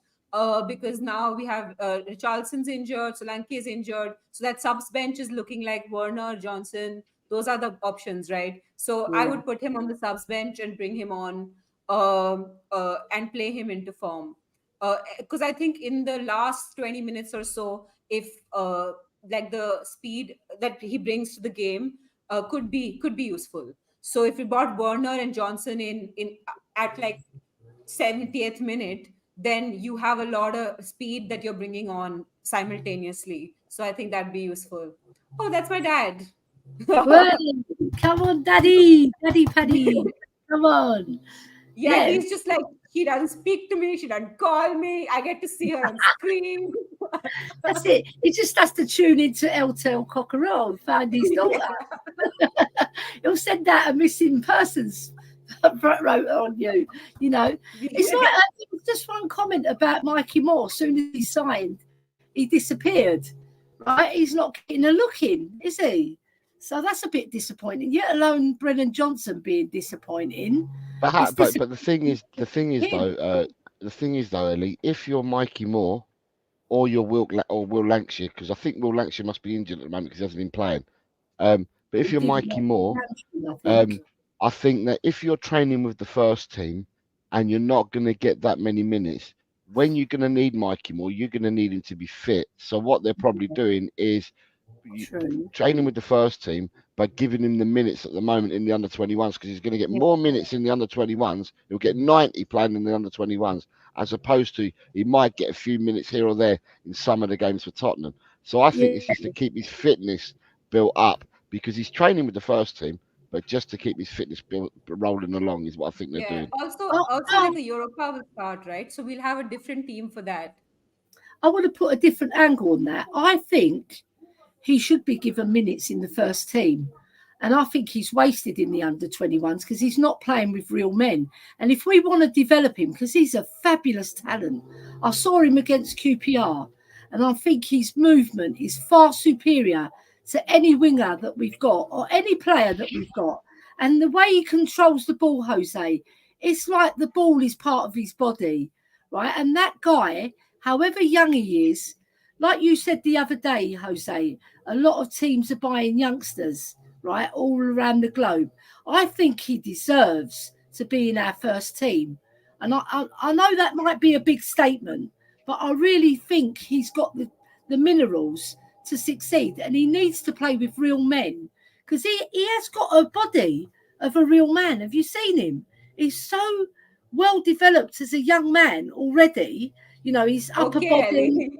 No, but his upper body is strong, right? And he doesn't get shirts off the ball like Brennan Johnson, who's about 4 or 5 inches taller than him, but he's very slight and he gets knocked off the ball like Brian Hill used to get knocked off. But Mikey Moore's got such brilliant control, right? He's off and no one's getting the ball off him. He reminds me he's a bit like Dembele, but a younger Dembele who's just going to break into the team, because we got Dembele from Fulham, if you recall, right? And then his career took off at Spurs. All right, we didn't win anything, but, you know, I love watching Dembele. And I want to see Mikey Moore given his chance in real men's football so he can develop even further. And I think he deserves that chance because he's that exceptional. Yeah. You got Talkspurs. Who's I was going to say that.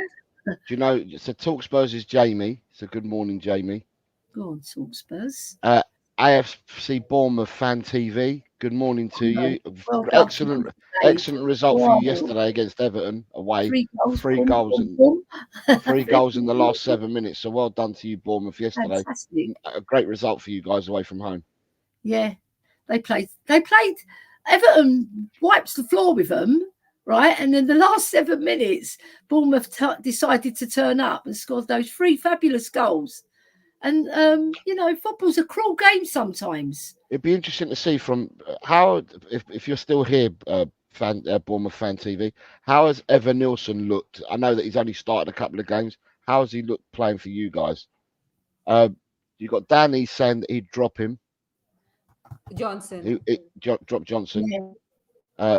But in the hype says play him into form. No. Yeah, I agree with that. AJ saying hello to us all. AJ! Right, AJ. Woo! And Danny, I love Danny.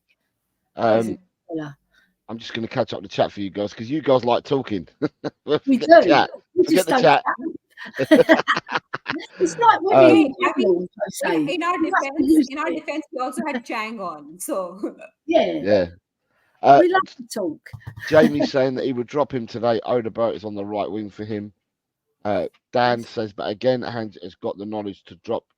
But again, has Ange got the knowledge to drop him? Seems to love BJ too much. We won't go there. Adrian's having an inside joke with you, Ash.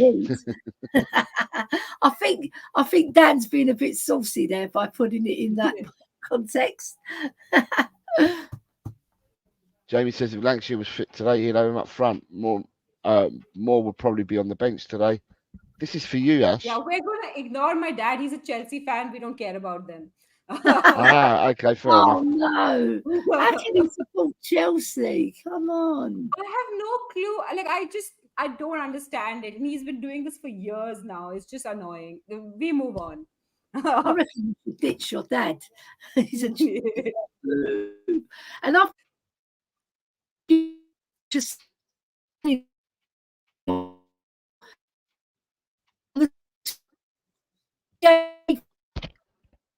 Is that my internet? No, it's Ellie. Yeah, Ellie's crashed. Yeah, okay, let's just catch up with the chat till then. That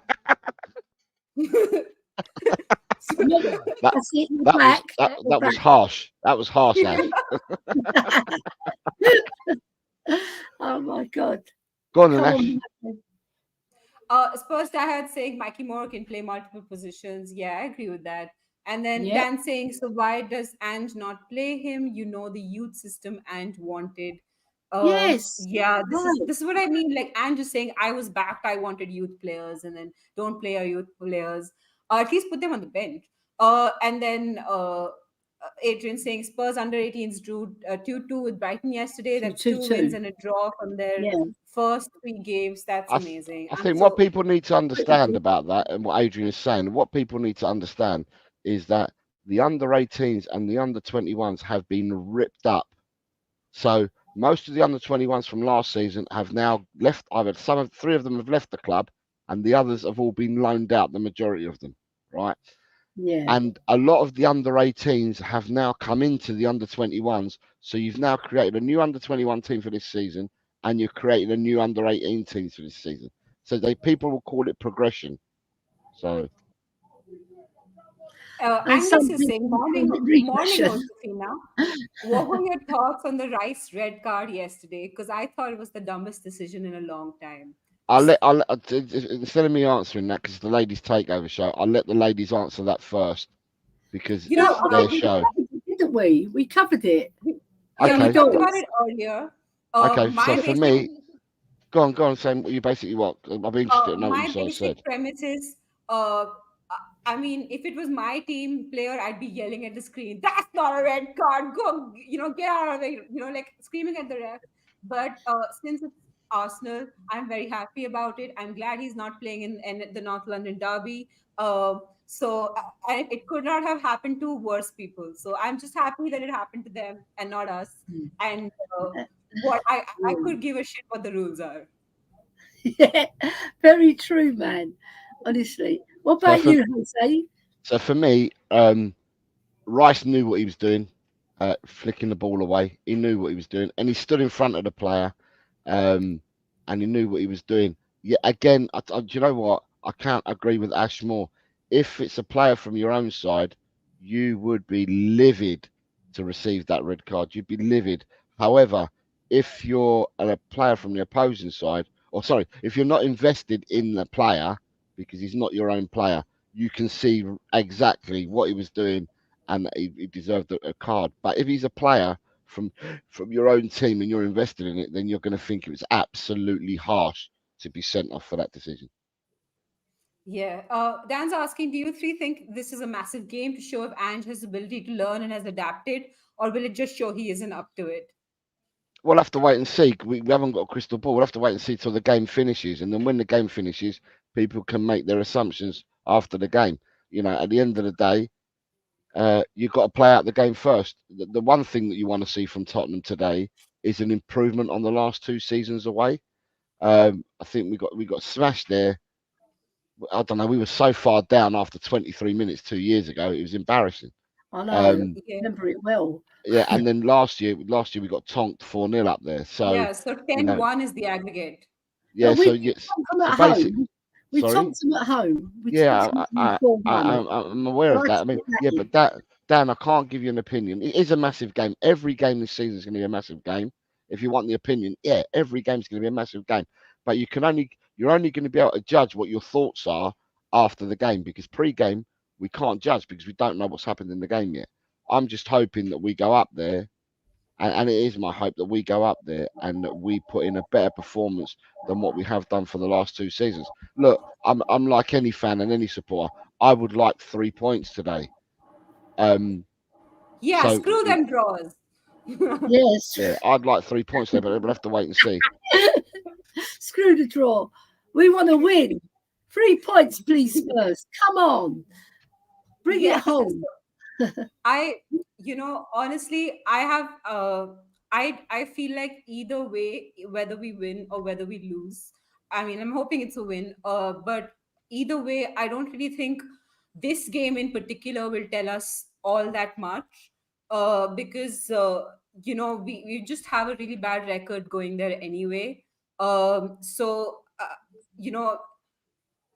manager notwithstanding, we've not done pretty well in the last couple of years at this fixture, and I would say that even if we lose, I don't think it says all that much about Ange. I do agree that there could be tactical things that we would all point to if we lost and be like, why did he did do this or why did he do that? And but I think that this is not the fixture. I would suggest that it would be the next fixture, which is the North London Derby, that would really test Ange, because if he messes that up, that would have a larger consequence to me as a Spurs fan. Every fixture is important. They're all 3 points. I agree with that. But to me, if we capitulated in the NLD, that to me would be much worse than losing to Newcastle in a difficult place to go away. Yeah, I agree. But I also, I want it all. I want us to go and smash Newcastle and smash Arsenal to pieces. I want to, because we deserve to win at White Hart Lane, and we gave a good account of ourselves in the 2-2 draw at their stadium as well. So I'm looking to push on, and I want, like Danny says, there are times where Ange should have adjusted last season and we would have got the results that we needed. Right, but he didn't. So he's got to come off his high horse a little bit and start realising that this is a tougher league than all the other leagues that he's played in. But I'm not disrespecting him by saying that. I'm just saying I'm respecting the actual Premier League, and the quality of players in the Premier League is very good. So we have to be on our game in every single match so that we can get the right results. And we could have picked up a lot more points last season if only we tweaked it a little bit. You know, it doesn't have to do much, because I think what Ange does, he goes full-blooded for 15, 20 minutes, and then it seems like the players go into a rest mode. They did it against Everton. It was like a little lull. And then the crowd got them up again. All right, but they have to keep on, because if you drop your guard, the other team's going to take advantage, and you could be finding yourself losing when you've been in. You know what I think it is, Ellie? I think we have set piece PTSD. So the minute we get like a foul that becomes a set, like a free kick, or we have a corner, after that we go into PTSD mode, and then there's a lull for a little bit. Like if you look at the Everton game also, it all began like the small brief lull that we had, especially in the first half, that began, I think, with a foul, and then there were 2 corners after that. So I feel like we just go into a shell the minute there's a set piece against us, because we are so underconfident on set pieces. So I hope that scoring in a set piece in the previous game would help us gain some confidence, both attacking and defending in set pieces. Because even our corners, we just don't do anything with them. Set pieces, whether they're attacking or defending, we really need some coaching, I think. Yeah, I agree. What do you think, Jose? Do you think that Ange should really adjust in some matches, or do you think he's getting it right most of the time?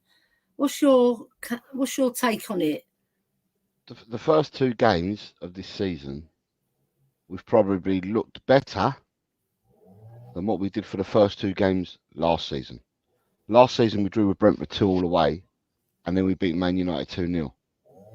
And I'm just thinking to myself that if I'm comparing like for like at the moment, comparing like for like, the first 2 games this season, we've probably looked better than what we did the first 2 games of last season. Now, is that improvement or not? We'll have to wait and see. Yeah, exactly. Eugene is here saying, hi everyone, big up, #Levy out. Big up Eugene. Angus, nobody cares. Um, Arsenal fans can keep crying till the cows come home. Nobody cares. In fact, we rejoice in your tears. It was like hand back to form, that situation, because it was like the Veltman wanted to take the free kick quickly. He put the ball down, and then Rice sort of tripped, and he sort of stumbled, and then he fell. Well, not fell, he just stumbled into it. And then the referee thought he was being clumsy and trying to stop the player from taking the free kick. He did. Listen, he did it. You're quite right. He did that on purpose. He flicked that ball on purpose.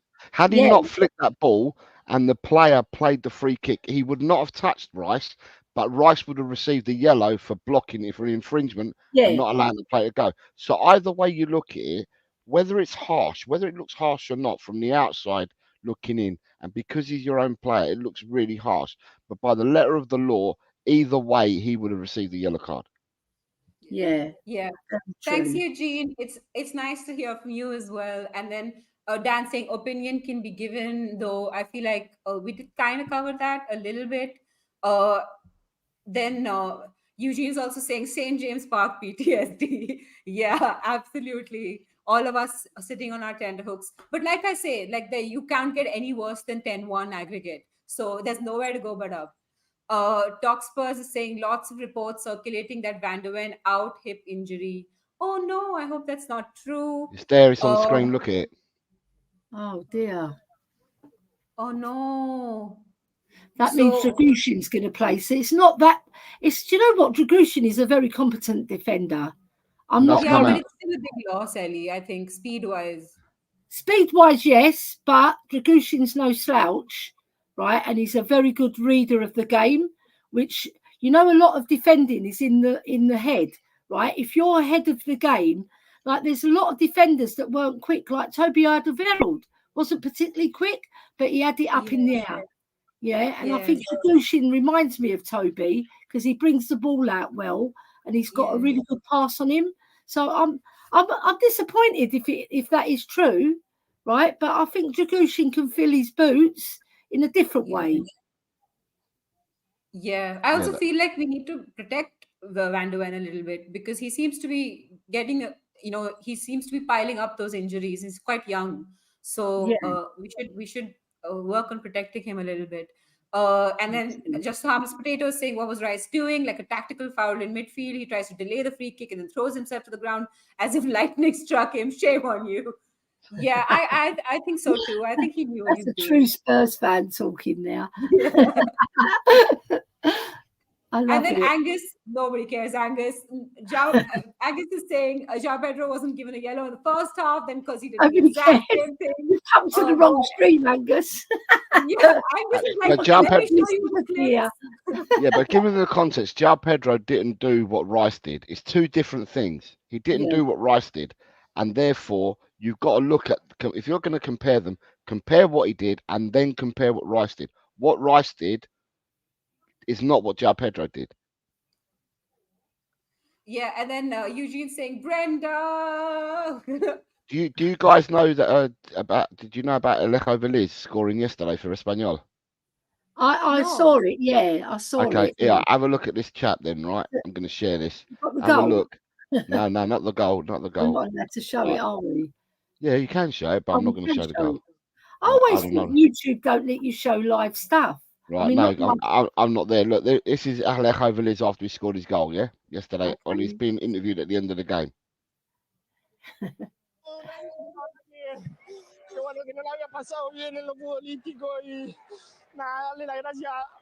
this going to be in Spanish? Al cuerpo técnico por venir y mostrarme acá, y a mis compañeros más que nada, y bueno, y a toda esta gente por bancarnos siempre. Vengo de un año. Right, basically, he's crying his eyes out. Yeah, he's crying his eyes out. He forgot to say this one's for Jose. He's crying his eyes out, and he's basically saying that he's had a really bad year last year for the loan that he had at Sevilla. And that he gives he's grateful for the support he's had from his family and his girlfriend that have got him to where he is after the poor year that he had. That's adorable. That's so lovely. For once, I agree with Angus. If it wasn't, if this was your team, you would be fuming as well. Yeah, I agree with that.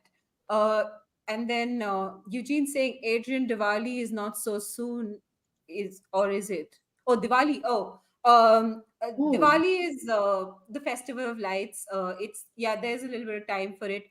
So basically, in India, we have like 2 or 3 big festivals sort of packed together. So the season starts from this month, like the end of this month, because we have like something called Ganesh Chaturthi, which is the elephant, the elephant god, Ganesh.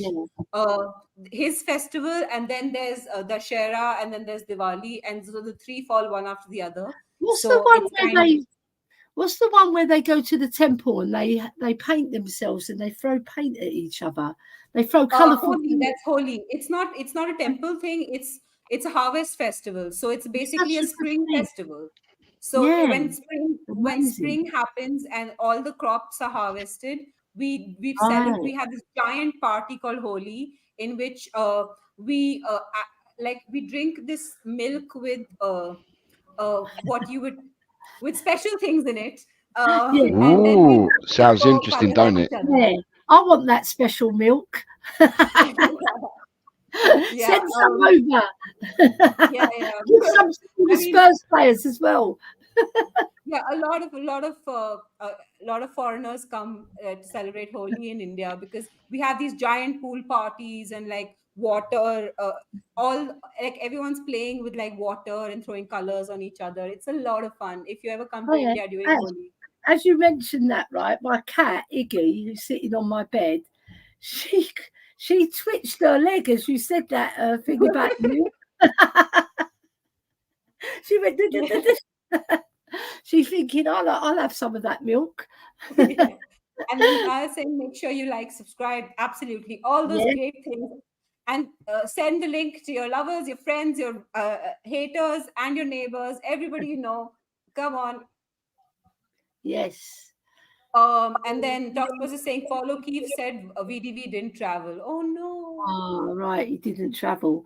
Well, at least we're protecting him this time, not playing him through the pain, because we did bring him back quite early last time, and it's dangerous when you've had a hamstring injury. You've got to protect it. Yeah, exactly. That's what I was saying as well. It's a hip this time, sorry. So the hip can be a very controversial part of the body. It can go at any time. So. And famously, they don't lie. So well done, Takeover. Takeover became a member, so yay. And hi Jishnu, it's been a long time. Big up everyone. Should have bring Cardoso this summer. Bis will drop his form when level changes in second half of season. Cardoso should come in winter. It's a long time to winter. I think let's worry about the games in front of us before we worry about anything else. Hi Joseph, he's saying good morning. Come on, you Spurs. Right. Morning, Joseph. He's a good boy. And going back to Angus saying, you ain't doing nothing. You won't beat us even without rice. We will see, my friend. And Dan saying, Dan is agreeing with Ellie. He's saying it is what it is. EPL, not SPL. He needs to adapt, and games like this will show, in my opinion. I think so too. But I feel like this game isn't that as definitive as we think it should be. And then Hotspur is saying Zola. Oh my God, Dan, I agree with you so much. I do not understand why, just old-fashioned. If you're not able to do it, go back to the basics. Old-fashioned man-to-man marking. Pick your man, make sure he doesn't get away from you. It's not that hard, because in zonal marking we'll have like a tiny person without any sort of like defensive ability marking like a giant person who's 6 feet tall. It makes no sense to get away from him. I saw that so many times. I'm sorry. Yeah.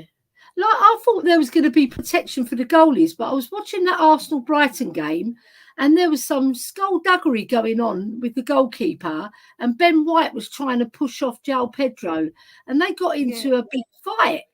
Like it was like slapping each other, and then another player came I think it was Joel Pedro or one of the other players. But I just remember that there was so much tussle with the goalkeeper. I don't mind because it's the old Arsenal goalie, but I don't want to see that with Vicario because we saw how many times we let in goals because of that and the really bad zonal marking. Zonal marking's okay if you keep to the instance of it, because you have to make sure that you're covering the space and being aware, right? Part of defending is being aware and alert and astute and focused. And our players at corners, it's like they're dancing around doing nothing, and take your man with the height issue as well. I agree with you. Don't put a shorter man on a big man unless he can jump. Yeah? Yeah. And then I'm saying teams press in 5 to 7 minute bursts. But Jose, what do you think about this? Like the tempo of our games, like the idea, like because a lot of with City you see this, right? Where they press for 7 minutes, then it's a little bit of a lull, but because they have the ball with them all the time, then they do like another 7 minutes and then another 7. So they pace themselves, and we just go for it in the first 20, and then we get tired. Well, do you know what, you're saying that, but I saw the spearhead against Leicester on TV because it's different when you're at a game, you can see it properly. But I saw the press in the first game being done and being led by Dominic Solanke in the first game, right? And I could see us pressing, and we looked like we were pressing with more intent than what we did last season, and we looked like we were pressing as a team as one, which is what you're meant to do, so you don't leave gaps on the press. However, being at the match last week and seeing it live, oh my God, was the press there. It started with Sonny. Sonny started the press. He was a spearhead for the press. He's but brilliant. boy, did we press. We pressed so much last week. We do. We are the team with the most touches in the opposition's half in the Premier League right now. The press worked really, really well. Yeah. And then Angus is saying we just want consistency from the ref. Okay, best of luck with that, Angus. And then Dan saying without VDV, if we don't step back a yard, we'll get hurt. Dragushin can't turn and run. Like this is what I was saying as well, that it'll hurt us on the transition with the speed. We're going to be relying on Udogi for the speed, and Porro is quite nippy as well.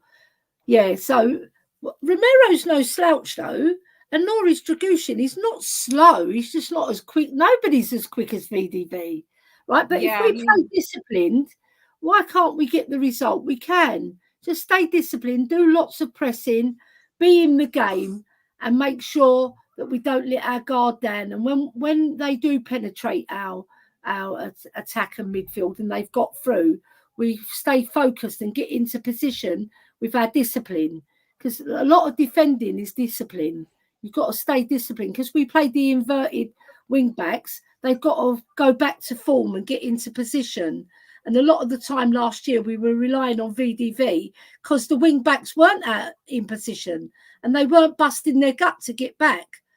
Yeah, so we've got to make sure that we do bust our gut and actually stay disciplined for the 90 minutes, because Newcastle, they're a very good attacking side, and they've got that Isaac up front who's deadly in front of goal, and then they've got Gordon who can attack you, and then I think they've got the other guy from Leicester, didn't they? Is it Ashley Barnes or is it Ashley Barnes? I think they've got Harvey Barnes. That's it. It's the other Barnes. So they've got a very formidable attack, and then they've got Callum Wilson, I think, still, who can come off the bench or who may even start. You know, does Cliff Barnes from Dynasty play for him as well? I hope so, because we've got more chance of winning. Digger Barnes from Dynasty. No, Dallas. That was it. Digger Barnes from Dallas. That's it. Eugene's kind of showing your age, okay? Repeating Dan's fear. He's saying playing a highline with Dragushin would be suicide. Then Dragon D's Nuts is saying Rice was being a smartass and got what he deserved. Yeah, I agree with that. Taigaro saying, I think I've been glitched. I was already a member. You know, this happened to me as well, Taigaro, where, you know, like sometimes it'll just drop off a membership and then it'll look like I'm renewing. Instead of renewing my membership, it looks like I'm a new member. I don't know, YouTube is weird. JSY, hey, what's up, morning all? Come on, you Spurs. Appreciate that. she's a Leicester fan, right? David Clark. Do you mean it's David Clark? No, she's Leeds United, Jessie. Jessie, good morning, Jessie. Sorry, morning. my bad. Leeds United. And then David Clark is saying Ellie Spurs ladies has just announced that they've signed Australian winger Hayley Raso from Real Madrid. Oh my God, that's amazing. I did not know this. I'm excited about that. Brilliant. I'm going to their first match as a special guest. So I think Chris Cowling goes there as well. And everyone remember this pro tip: play women's fantasy football. The chance of you winning and getting a Spurs kit is higher in women's fantasy football than men's fantasy football because there are less people playing it. It'll get you more gifts, more prizes. The prizes are almost the same, and the people playing it are less. I would suggest you go and play. Takeover. I'm going to get on it after this stream finishes. Don't you worry. Yeah, and then another thing, Ange needs to remember his Spurs and not his Celtic style of play. It's not the SPFL.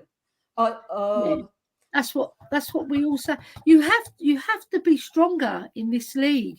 You do have to adapt. But I'm not saying Ange has to change the whole of his system because his system's worked for him. So he's relied on it everywhere he's gone, right? But he's not always played that style of football because when he was in Australia, he did play quite pragmatically as well. So he knows how to play pragmatic and be defensive. It's what I think he believes in his style because it's always brought him success. But you do have to tweak it a little bit. I do agree with Dan. I do. I agree with Dan as well. I didn't at first, but I do now because I've seen a whole year of Postecoglou, right? And I think he would get better results if he just tweaked it a little bit here and there. Yeah, I agree and with that. Better substitutions, quicker substitutions. That's exactly why I think we need a DM, right? Because like I said, like we were discussing earlier, you need all kinds of tools in your toolbox. So so Dan's also saying 100 billion% right, Ash. I'm Indian, I can read numbers. Right? That's what I mean. Points like that he needs to adapt. That cost us 4th place, and that was Ange's fault. Yeah, I agree with that. I do think that, tweaking here and there doesn't hurt anybody. It can only help us. And then David saying, I've never understood why big players don't run in from the edge and then 18-yard box to give them harder to stop and have a big advantage to get to the ball. To run in from the edge of the 18-yard box to give them. I'm going to get that Hayley Raso story up as well because I'm going to post it on my women's Twitter. Yeah, she's she's 29 years old, just to let everybody know. She's 20, which is young in women's years, because women tend to play to their 40-odd, not like the men. Yeah. There's only a few men. Unless you get an ACL. They do. Generally, women play into their 40s.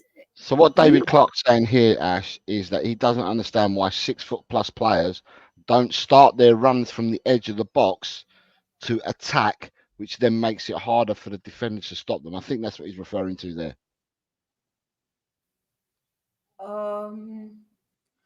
I mean, you know what Mickey van der Ven did in the Everton game? If our attackers would also do that, when you see space, run into it, like charge forward, even if there's no one around you, because the other people will catch up. I think we should take more advantage of space. It's not just about pressing. When the best defense is offense. So she's holding up the shirt, boys and girls. Hayley Raso. Woo, come on. And then she's a fantastic forward. Donna's become a member. Hi, Donna, saying what one. We have arrived in Newcastle, 3 points. Yes, absolutely. I agree with that. 3 points to us. It's a member chat. 2-month member chat. Oh, right. Yeah. Tequila's saying, big up, beautiful Ash, Queen Ellie, and Josefina, I guess. I'm just going to do that all show round now. Jose. I'll let my sister know because her name's Josefina. Well, then we're on then. I'm sure you're prettier. Don't worry. But my sister Bite. Bite. The lights up. Is your sister younger or older? They're both younger. Oh, two sisters. Oh, well, Yeah. you're a big Bloody brother. hell. No brothers. Yeah, gotta hate them. No, two sisters. I'll leave that for now. I'll Two tell you sisters. what, I've got 5 brothers still alive. I had 7 brothers, so I can loan you a couple so that you're not outnumbered, Jose. You know, but in life, I'm outnumbered. You are. I have one brother, and I will happily loan out even that one. Well, I've got 3 daughters, and I'm not loaning them out because I love my daughters. Yeah, I'm surrounded by women. I also have 3 as well. So. David saying Wilson is out injured, and then Tequila's saying we're happy to come on this week. So Jose, you might want to with Tequila, all you need to do is if one of you messages me on X, and then I'll take it from there, mate. And I'll come on next week. And then Lee Smithy Smith is here. Hi, Lee. It's been a while. The one and only Queen and the beautiful Ash. Here's to another win. In Archie, we trust. Come on, you Spurs. And then Dan saying, Ellie, if we push up and 2 inverted wing backs, like I got it right this time, like Adge does with no VDV, we are in serious trouble. We had VDV last season and still got cooked. But can Ange see that and adapt massive game? That will tell if he can. Yeah, I agree with that. Without VDV, it would make a difference tactically, and I think that would. I think we're playing a disservice to Dragushin, right? Because he's no slouch. He's not fast like Van de Ven. Nobody is. But I think he's a fabulous defender, and we saw in the Euros how brilliant he is at reading the game. And like I said, reading the game is very important. You can get ahead of your opponent by reading the way he's going to go and just watching him and making the tackle and getting it on point. And he's very good at tackling, and he's very good at bringing the ball. So what we lose in speed, we gain in other areas, because I think he's a very competent player. And I just feel that we're giving him a disservice because he's not as fast as VDV. But who is? There's no one who's fast, right? And if we do play the high lane, if we stay disciplined, like I said, and keep our shape, we should be all right. Dragon D is now saying, why should Ange adapt? If players took their chances, we'd win every game 5-0. We'll do them all together. Chris is saying, come on, everyone. It's game day. Let's stop fighting with each other. It's going to be an amazing game. We don't have goalless draws in this fixture, so it'll be fun no matter how it goes. And, it's one of those games that I watch out for in the fixture list because it's always exciting, even when it sucks. I just think that team sheets will be out. We'll know and we know, and they'll play how they play. And then we'll deal with the fallout after. Before the game, let's just be excited and hope for the best, because, that's all we can do as Spurs fans, honestly. 3 points, that's what we want. 3 points. Yeah, I do agree that Dragushin is a drop-off from VDV, though. I agree with Dano on that. And then Lee Smithy Smith saying, David, where have you seen Wilson's injured?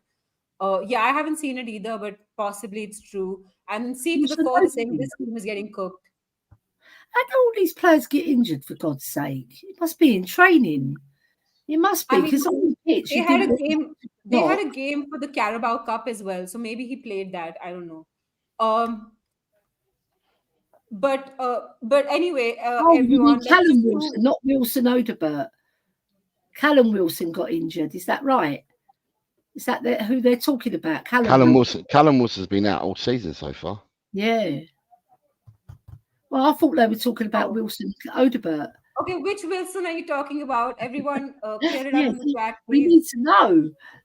And then, should we do predictions? Yes. Jose, are you doing predictions now, or will you be doing predictions? Jose, I've done my predictions already for the week, so I've already got a score there. What is it? I had the game, and it's probably more my heart than my head.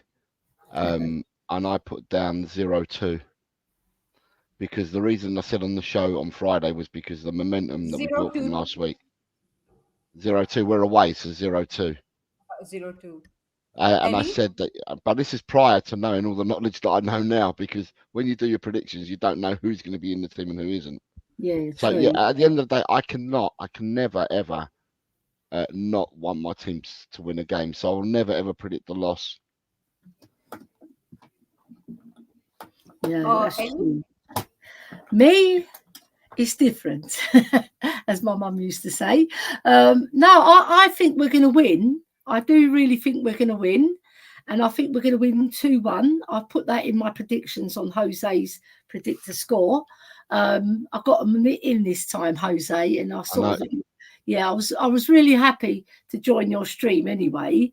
But doing the predictions, that's just another bonus on top of joining you two wonderful gentlemen who work so diligently and so hard to do these predictions. So hats off to Jose, who runs these competitions, because there's free competitions going, isn't there? Tell them about the other competitions as well, just in case the viewers haven't heard them, Jose. So you've got this one, which is predictthefootball.com, which is exactly the same as predictions, but you're doing it online, so you self-serve. And what it does goal differences. So even if you pick a score, even if you don't get it right, it does the goal difference. So if you predicted, I don't know, let's say yesterday you predicted, like I did, Brentford to win 3-1, well then you get 5 points for a correct prediction, but then you get goal difference for the goals that you scored. So I would have got goal difference 3-1 because I got it correct. However, if you're out in your prediction and the team wins 2-0, you'll get a point because the team's won, but then it will minus goals because you didn't get as many goals as what you thought. And if you overscore goals, it takes goals away from you. But it's self-serving. It sends out an email to you every week to remind you that it's time to do them or what your results were for the week. And then the other one is Fantasy Premier League.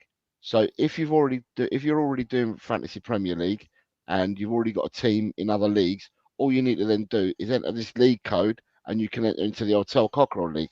Otherwise, you can start a team from scratch and enter it. And for this one, you get to pick a squad of 15 players, 2 goalkeepers, 5 defenders, 5 midfielders, 3 attackers.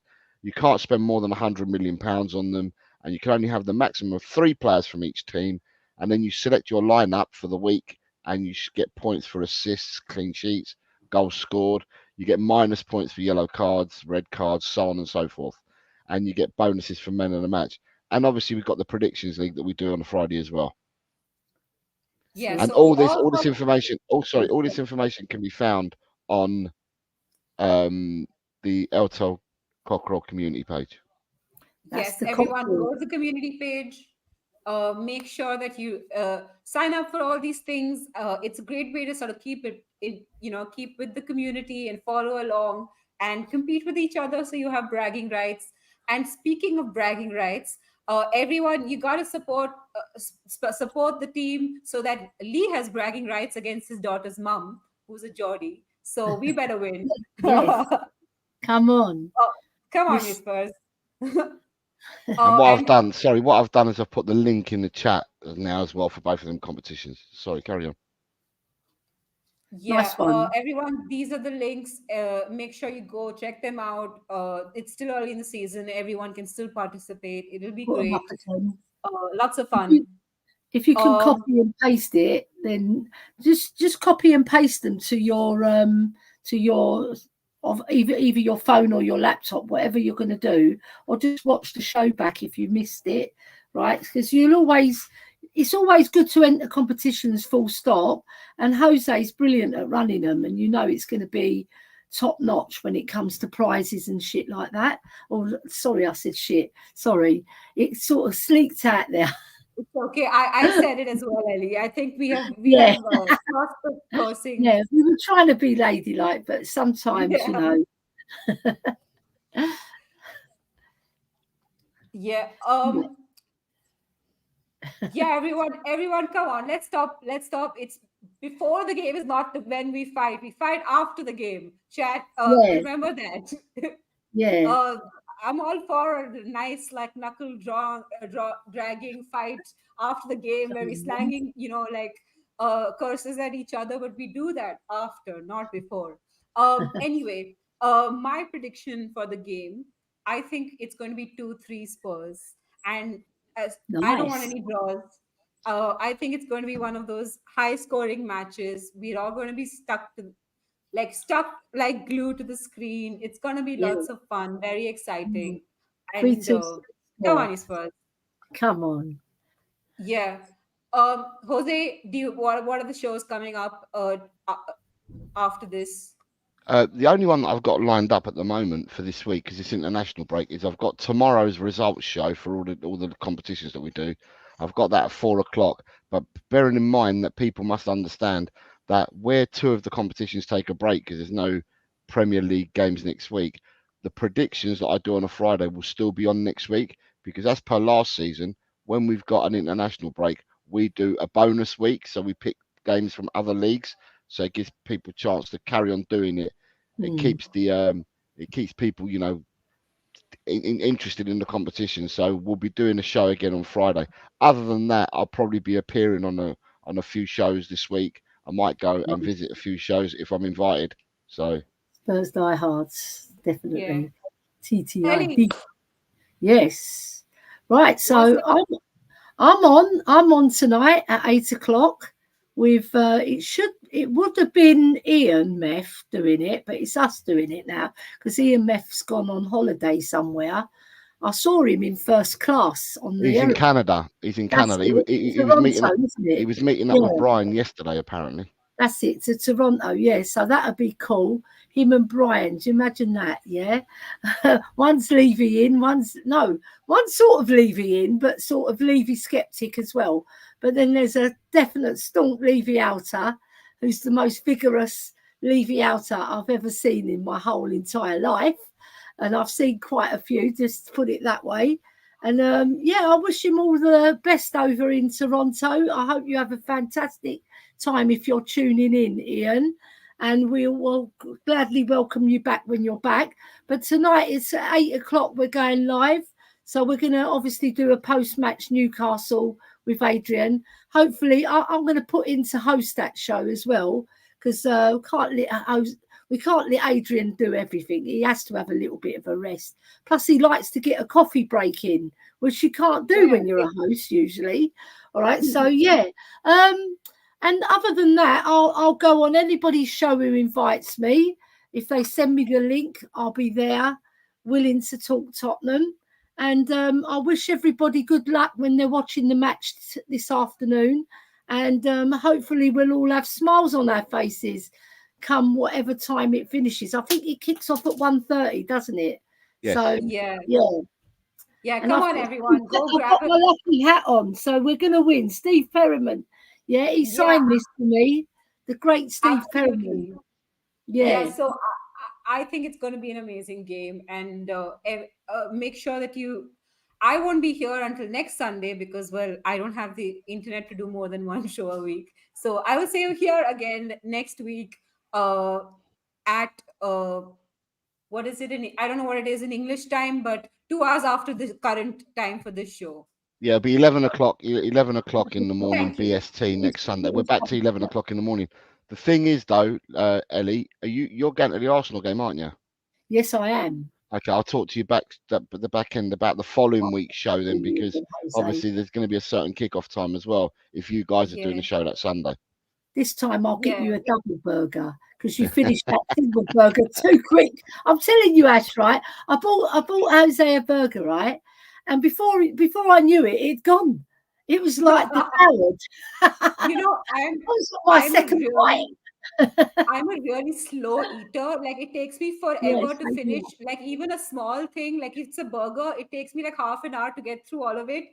And everyone else is just gone by then. Or they're staring at my food and they're waiting for me to finish. So I just hate people who eat fast because I'm just like, I'm still eating, I know. I was at a restaurant the other day, Ash and Jose, right? And there was this slim couple. There was nothing to them, and they ordered a steak and a salad, right? And the steak, honestly, we got through the whole of our meal, and they were still eating their steak. Like we had starter, main course, and our dessert. I thought, no wonder they stay so slim. What I forgot is tonight. Tonight I am on a show at 8 o'clock. It's a West Ham channel, but they're going to have supporters from all different types of channels. So I'll be on that. And there's another one. Look. Sorry, where is he gone? Right, this person, I've subscribed to this Bournemouth person, and well done you on your result yesterday, winning 3-2 at Everton. Great result for Bournemouth yesterday.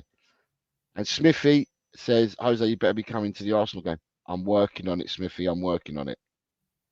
You are. You're going to have my ticket. You're going to have my ticket, Jose. But that's Smithy's 100%. Yeah, but I didn't tell Smithy that though. I've just said I'm working on it because Smithy's asking the question. So I said I'm working on it. Well, Smithy Smith is going to be there. Hopefully, the show will get this man a ticket.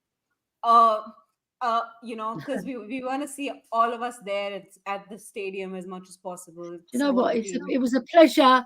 It was a pleasure being with Jose and Adrian and all the rest of the crew, Ben and his good wife, well, future wife, Vicky, hopefully, if he pops the question in the future.